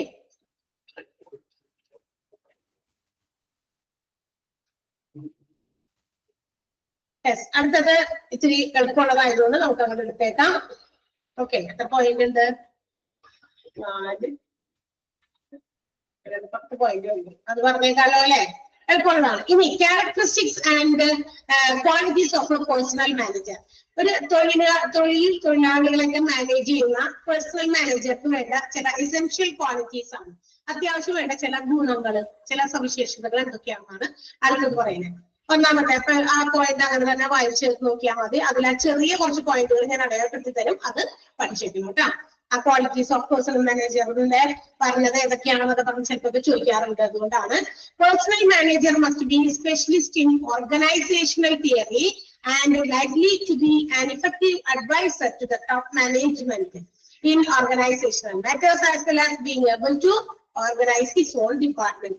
അതായത് ഒരു ഓർഗനൈസേഷന്റെ ഓർഗനൈസേഷൻ തിയറി എന്നതില് സ്പെഷ്യലിസ്റ്റ് ആയിരിക്കണം നമ്മളുടെ പേഴ്സണൽ മാനേജർ എന്ന് പറയുന്നത്. ഓർഗനൈസേഷൻ തിയറിയിൽ സ്പെഷ്യലിസ്റ്റ് ആയിട്ടുള്ള ആള്. എന്താണ് ഈ ഓർഗനൈസേഷൻ തിയറി? അതൊരു തരം ഒരു ഡിസിപ്ലിനാണ്. ഒരു ഓർഗനൈസേഷന്റെ എന്താ പറയാ ഡിസിപ്ലിന്റെ മലയാള വാക്ക് ഡിസിപ്ലിൻ എന്ന് പറയില്ല നമ്മള്. You should keep your discipline അല്ലെ? ഡിസിപ്ലിൻ കീപ്പ് ചെയ്യണം. നമ്മൾ ഓരോ സ്ഥലത്തും പാലിക്കേണ്ടതായിട്ടുള്ള ചില അത്യാവശ്യം പാലിക്കേണ്ടതായിട്ടുള്ള ചില കാര്യങ്ങളൊക്കെ ഉണ്ടല്ലേ, അതിനാണ് നമ്മൾ ഡിസിപ്ലിൻ എന്ന് പറയാം. ഇവിടെ ഓർഗനൈസേഷണൽ തിയറി എന്ന് പറയുന്ന ഒരു ഡിസിപ്ലിൻ ആണ്. ഹൗ ദ ബിസിനസ് ഫംഗ്ഷൻ, അച്ചടക്കം, യെസ് അച്ചടക്കം എന്നാണ് തോന്നുന്നത്. ഓക്കെ, അപ്പൊ ഒരു ഓർഗനൈസേഷന്റെ എന്താ പറയാ, ഓർഗനൈസേഷൻ തിയറിയിൽ സ്പെഷ്യലിസ്റ്റ് ആയിരുന്നവരാണ്. ഓർഗനൈസേഷൻ തിയറി എന്ന് പറയുന്നത് അതൊരു രീതിയിലുള്ള ഒരു അച്ചടക്കം അല്ലെങ്കിൽ ഒരു പാലിക്കേണ്ട ചില കാര്യങ്ങളാണ്. എങ്ങനെയാണ് ഒരു ഓർഗനൈസേഷൻ ഫങ്ഷൻ ചെയ്യുന്നത്, ഒരു ഓർഗനൈസേഷൻ എങ്ങനെയാണ് ഡെവലപ്പ് ചെയ്യേണ്ടത്, ഒരു ഓർഗനൈസേഷൻ എങ്ങനെ ചേഞ്ചസിന് മാറ്റങ്ങൾക്ക് എങ്ങനെ വിധേയമാകും എന്നുള്ള കാര്യങ്ങളെ കുറിച്ചിട്ടുള്ള ഒരു ഡിസിപ്ലിൻ. അങ്ങനത്തെ ഒരു കാര്യമാണ് ഇത് ഓർഗനൈസേഷൻ തിയറി എന്ന് പറയുന്നത്. ഓക്കെ, അപ്പൊ ഓർഗനൈസേഷന്റെ തിയറി കൃത്യമായി അറിവുള്ള ആളായിരിക്കണം ആര്, പേഴ്സണൽ മാനേജർ. മാത്രമല്ല ഈ പേഴ്സണൽ മാനേജർക്ക് നമ്മുടെ ഓർഗനൈസേഷന്റെ മാറ്റേഴ്സുമായിട്ട്, ഓർഗനൈസേഷനെ സംബന്ധിക്കുന്ന കുറെ കാര്യങ്ങളൊക്കെ ഉണ്ടായിരിക്കും. അത്തരം കാര്യങ്ങളിൽ ടോപ്പ് മാനേജ്മെന്റിന് അഡ്വൈസ് ചെയ്യാനുള്ള, എന്ന് വെച്ചാൽ പല കാര്യങ്ങൾക്കും ഉപദേശങ്ങളൊക്കെ കൊടുക്കാനായിട്ട് എന്താ പറയാ കഴിവുള്ള ആളായിരിക്കണം. ഇപ്പൊ ഹ്യൂമൻ റിസോഴ്സുമായിട്ട് ബന്ധപ്പെട്ടിട്ട് മനുഷ്യന്മാര് എംപ്ലോയീസുമായിട്ടൊക്കെ ബന്ധപ്പെട്ടിട്ടുള്ള ചില കാര്യങ്ങളിൽ തീരുമാനങ്ങൾ എടുക്കണമെങ്കിൽ ടോപ്പ് മാനേജ്മെന്റിന് ചില ഉപദേശം ഒക്കെ കൊടുക്കേണ്ടി വരും. മാത്രമല്ല തന്റെ സ്വന്തം ഡിപ്പാർട്ട്മെന്റ് നല്ല രീതിയിൽ ഹാൻഡിൽ ചെയ്യേണ്ടി വരും. ഇങ്ങനെയുള്ള ആളാണ് ഒരു പേഴ്സണൽ മാനേജർ ആയിരിക്കേണ്ടത്. എന്തൊക്കെയാണ്? Specialist in organisation theory, organisation തിയറിയിൽ സ്പെഷ്യലിസ്റ്റ് ആയിരിക്കണം. പിന്നെ ഇഫക്റ്റീവായിട്ട് അഡ്വൈസറി ആയിട്ട് ടോപ്പ് മാനേജ്മെന്റിന് ആവശ്യമുള്ള ഓർഗനൈസേഷണൽ മാറ്റേഴ്സിൽ ഇഫക്റ്റീവ് അഡ്വൈസ് കൊടുക്കാൻ കഴിവുള്ള ആളായിരിക്കണം. മാത്രമല്ല he also should be capable of organizing his own department, തന്റെ സ്വന്തം ഡിപ്പാർട്ട്മെന്റ് ഓർഗനൈസ് ചെയ്യാനും കഴിവുള്ള ആളായിരിക്കണം. ഒന്നാമത്തെ പോയിന്റ് അതാണ്. ഓക്കെ, ഇനി രണ്ടാമത്തേത് he should be a real expertise in personal administration. അതായത് ഈ മനുഷ്യന്മാരെ എംപ്ലോയീസിനൊക്കെ അഡ്മിനിസ്റ്റർ ചെയ്യുന്ന, മാനേജ് ചെയ്യുന്നതിൽ ഒരു റിയൽ എക്സ്പെർട്ട് ആയിരിക്കണം. എക്സ്പെർട്ടൈസ് എന്ന് പറഞ്ഞാൽ അറിയാലോ, വിദഗ്ധൻ അല്ലെ, വൈദഗ്ധ്യമുള്ള ആണ്. ഈ ഹ്യൂമൻ റിസോഴ്സുകളെ മനുഷ്യന്മാരെയൊക്കെ മാനേജ് ചെയ്യാനും മാത്രമല്ല അവിടെ ആ ഹ്യൂമൻ റിസോഴ്സുമായിട്ട് മനുഷ്യന്മാരുമായിട്ട് എംപ്ലോയീസുമായിട്ട് ബന്ധപ്പെട്ടിട്ടുള്ള പല നിയമങ്ങള്, പല ടെക്നിക്കുകള്, പല പ്രൊസീജിയേഴ്സ്, ഇതിനെ കുറിച്ച് അറിവുണ്ടായിരുന്നു. കാരണം തനിക്ക് അറിഞ്ഞാൽ മാത്രമേ മറ്റുള്ളവരെ തനിക്ക് മാനേജ് ചെയ്യാൻ പറ്റുള്ളൂ. ഇപ്പൊ ഇവിടുത്തെ ടീച്ചേഴ്സിനെയൊക്കെ മാനേജ് ചെയ്യണമെന്ന് പറഞ്ഞാൽ ആ മാനേജ്മെന്റിനകത്ത് അവരുടെ പോളിസീസ്, മാനേജ്മെന്റുമായി ബന്ധപ്പെട്ടിട്ട് എന്തൊക്കെയാണ് നമ്മുടെ നിയമങ്ങൾ, റൂൾസ്, പോളിസീസ് ഒക്കെ ഉള്ളതെന്ന് എനിക്കറിയാൻ പറ്റും. അല്ല എനിക്ക് അവരെ മാനേജ് ചെയ്യാൻ പറ്റുള്ളൂ. അങ്ങനല്ലേ? കാര്യങ്ങൾ എനിക്കറിയണം. കാര്യങ്ങളുടെ ശരിയായ കാര്യങ്ങൾ, ശരിയായ വശങ്ങൾ ഞാൻ അറിയണം അല്ലെ. നിയമങ്ങളായിക്കോട്ടെ, മറ്റെന്ത് കാര്യമായിക്കോട്ടെ, അത് എനിക്കറിഞ്ഞാലേ ഐ ക്യാൻ മാനേജ് അതേഴ്സ്, എനിക്ക് മറ്റുള്ളവരെ മാനേജ് ചെയ്യാൻ പറ്റുള്ളൂ. അപ്പൊ പേഴ്സണൽ മാനേജർ അവരുടെ റെലവെന്റ് ആയിട്ടുള്ള rules, procedures, techniques should be അറിയുന്ന ആളായിരിക്കണം. അതോടൊപ്പം തന്നെ പേഴ്സണൽ അഡ്മിനിസ്ട്രേഷൻ എക്സ്പേർട്ട് ആയിരിക്കണം. മനസ്സിലായോ? അതാണ് രണ്ടാമത്തെ പോയിന്റ്. പിന്നെന്താ, he should have an ample knowledge of behavioral sciences. Behavioral sciences എന്ന് പറഞ്ഞാൽ എന്താണെന്ന് അറിയാമോ? അതായത് എങ്ങനെയാണ് നമുക്ക് എംപ്ലോയീസിനെ മോട്ടിവേറ്റ് ചെയ്യാൻ പറ്റുക, എംപ്ലോയീസിനെ നമുക്ക് എങ്ങനെ എന്താ പറയാ മാനേജ് ചെയ്ത് ഇഫക്റ്റീവായിട്ട് ഓർഗനൈസേഷന്റെ അല്ലെങ്കിൽ കമ്പനിയുടെ ഗോൾ, ലക്ഷ്യങ്ങൾ നേടിയെടുക്കാൻ വേണ്ടി നമുക്ക് എങ്ങനെ മോൾഡ് ചെയ്തെടുക്കാൻ പറ്റും. അതാണ് ബിഹേവിയറൽ സയൻസ് എന്ന് പറയുന്നത്. ഓക്കെ, നേരത്തെ ഓർഗനൈസേഷൻ തിയറിയും പറഞ്ഞു, ബിഹേവിയറൽ സയൻസ് ഇപ്പൊ പറഞ്ഞു. രണ്ട് ഇമ്പോർട്ടന്റ് ആയിട്ടുള്ള രണ്ട് സാധനങ്ങൾ അവിടെ വന്നിട്ടുണ്ട്. വായിച്ചു നോക്കുമ്പോ നിങ്ങൾക്ക് കറക്റ്റ് ചെയ്യാൻ വേണ്ടി ഞാൻ അത് നോട്ടായിട്ട് എഴുതി തരാം. ഓക്കെ, അപ്പൊ എന്താണ് ബിഹേവിയറൽ സയൻസിനെ കുറിച്ചിട്ട്? ആംപിൾ നോളജ്, മതിയായ അറിവുള്ള ആളായിരിക്കണം പേഴ്സണൽ മാനേജർ. ബിഹേവിയറൽ സയൻസ് പറഞ്ഞാൽ it is the study which motivates employees, എംപ്ലോയീസിനെ മോട്ടിവേറ്റ് ചെയ്യുക, ഹൗ ടു വർക്ക്, അതായത് എങ്ങനെ ജോലി ചെയ്യാം, എങ്ങനെയൊക്കെയാണ് ജോലി ചെയ്യേണ്ടത്, അത് വളരെ കാര്യക്ഷമമായി ചെയ്ത് എങ്ങനെ കമ്പനിയുടെ ഗോൾ നമുക്ക് അറ്റൈൻ ചെയ്യാൻ പറ്റും എന്നതിനെ കുറിച്ചുള്ള ഒരു പഠനം. അതിനാണ് നമ്മള് ബിഹേവിയറൽ സയൻസ്. ഓക്കെ, അപ്പൊ അതിലും കഴിവുള്ള ആളായിരിക്കണം, അറിവുള്ള ആളായിരിക്കണം. ക്ലിയർ ആയോ? ക്ലിയർ ആയോ? മൂന്നാമത്തെ പോയിന്റ് വരെ മനസ്സിലായോ? 3 പോയിന്റ് ഞാൻ ഇപ്പൊ എടുത്തിട്ടുള്ളൂ. എനിക്ക് തോന്നണം അത് അവിടെ എഴുതിയിട്ട് ഇനി പറയുന്നതായിരിക്കും കുറച്ച് നല്ലത്. അത് എഴുതാം. ഓർഗനൈസേഷൻ തിയറി ഒന്ന് എഴുതി വെച്ചേക്കാം. ബിഹേവിയറൽ സയൻസും ഓർഗനൈസേഷൻ തിയറിയും ഒന്ന് നോട്ട് ചെയ്ത് വെക്കുക സൈഡിലായിട്ട്. ഓർഗനൈസേഷൻ തിയറി ആദ്യം നോട്ട്, മറ്റേ ടെക്സ്റ്റ് ബുക്കിന്റെ എല്ലാ സൈഡിൽ എവിടെയെങ്കിലും സൈഡ് ഓടിക്കാൻ എഴുതിയാൽ മതി. Organisation theory.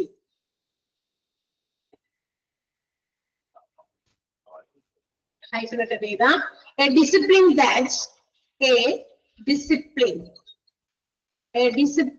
that provides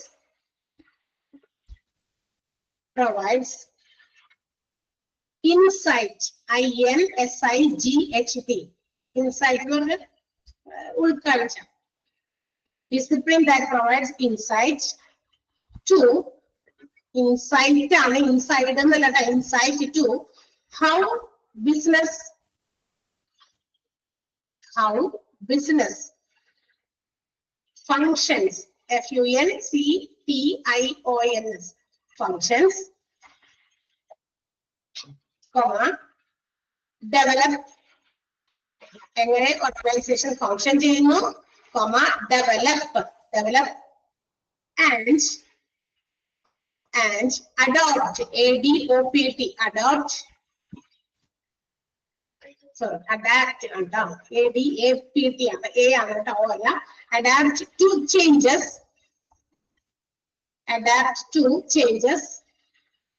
in the external environment, business organisation എങ്ങനെ ഫങ്ഷൻ ചെയ്യുന്നു, എങ്ങനെ ഡെവലപ്പ് ചെയ്യുന്നു, പുറത്തുള്ള എന്താ പറയാ സാഹചര്യങ്ങളുമായിട്ട് എങ്ങനെയാണ് മാറ്റങ്ങൾക്ക് വിധേയമാകുന്നത് എന്നതിനെ കുറിച്ചിട്ടുള്ള പഠനം. അതിനെയാണ് നമ്മൾ ഓർഗനൈസേഷൻ തിയറി എന്ന് വിളിക്കുക. എക്സ്റ്റേണൽ എൻവയോൺമെന്റ് എന്ന് എഴുതിയാൽ എൻവയോൺമെന്റ് എന്നാവും. വേണമെങ്കിലും പ്രൊനൗൺസ് ചെയ്യാൻ എൻവയോൺമെന്റ് എന്നും പ്രൊനൗൺസ് ചെയ്യാം, കുഴപ്പമില്ല. ENVIRONMENT, environment. ശരിയോ? ആർക്കെങ്കിലും കിട്ടാത്തുണ്ടെങ്കിൽ ആരെങ്കിലും ഒന്ന് ഡിക്റ്റേറ്റ് ചെയ്ത് കൊടുത്താൽ മതി ക്ലാസ് കഴിഞ്ഞിട്ട്. ഓക്കെ, എഴുതിയിട്ടുണ്ടാവും ആരെങ്കിലും ഒക്കെ. ബിഹേവിയറൽ സയൻസ്, അതുകൂടി ഒന്ന് എഴുതി വെക്കാം. Behavioural science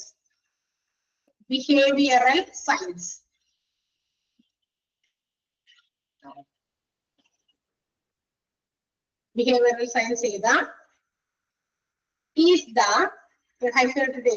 is the application of studies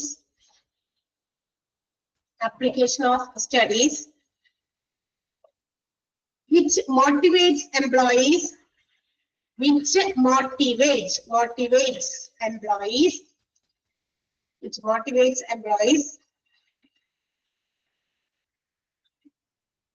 comma, how to make them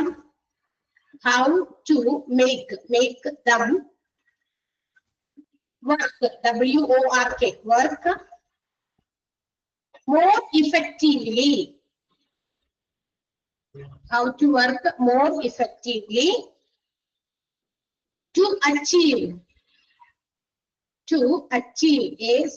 ACHIEVE, achieve company's goal, company apostrophe as to achieve company's goal, കമ്പനിയുടെ ലക്ഷ്യം നേടിയെടുക്കാൻ വേണ്ടിയിട്ട് എങ്ങനെയാണ് എംപ്ലോയീസിനെ കൂടുതൽ ഇഫക്റ്റീവ് ആക്കി വർക്ക് ചെയ്യിപ്പിക്കാൻ പറ്റുക, എങ്ങനെ നമുക്ക് എംപ്ലോയീസിനെ മോട്ടിവേറ്റ് ചെയ്യാൻ പറ്റുക എന്നുള്ള പഠനങ്ങളൊക്കെ കൊണ്ടുവരിക. അതിനെ കുറിച്ചുള്ള പഠനങ്ങളാണ് ബിഹേവിയറൽ സയൻസസ് എന്ന് വിളിക്കുന്നത്. ഓക്കെ, ഒരു ജോലിയിൽ എടുത്താൽ മാത്രം പറയാം ഇവരെ കൂടുതൽ ഇഫക്റ്റീവായിട്ട് എങ്ങനെ പഠിപ്പിക്കാൻ പറ്റും, എങ്ങനെ ജോലി ചെയ്യിപ്പിക്കാൻ പറ്റും, എത്ര നല്ല രീതിയിലുള്ള റിസൾട്ട് കമ്പനിയുടെ ലക്ഷ്യം നേടിയെടുക്കാൻ ഇവരെ കൊണ്ട് സാധ്യമാക്കാൻ പറ്റും, അതിനൊക്കെ വേണ്ടിയിട്ടുള്ള കുറെ പഠനങ്ങളൊക്കെ നടത്തുക. അതിനെയാണ് ബിഹേവിയറൽ സയൻസസ് എന്ന് വിളിക്കുക. 3 പോയിന്റേ പറഞ്ഞുള്ളൂ. സോ അതിന് മുമ്പ് ഒരു സമയം കഴിഞ്ഞു പോയി. സോ ഇവിടെ വരെ നന്നായിട്ട് വായിച്ചൊക്കെ നോക്കുക കേട്ടോ. അണ്ടർലൈൻ ചെയ്യാൻ കുറച്ചധികം തന്നിട്ടുണ്ട് പഠിക്കാനായിട്ട്, അതൊക്കെ നന്നായി പഠിക്കാം. ഓക്കെ, ഇനി ഒന്ന് ഡിക്റ്റേറ്റ് ചെയ്ത് കൊടുക്കുക. ആരെങ്കിലും ഇവിടെ ചിലർക്ക് അറ്റം വരെ ചെറുപ്പം കിട്ടിയിട്ടുണ്ടാവില്ല, ഒന്ന് ഡിക്റ്റേറ്റ് ചെയ്ത് കൊടുക്കുക കേട്ടോ. Okay, see by.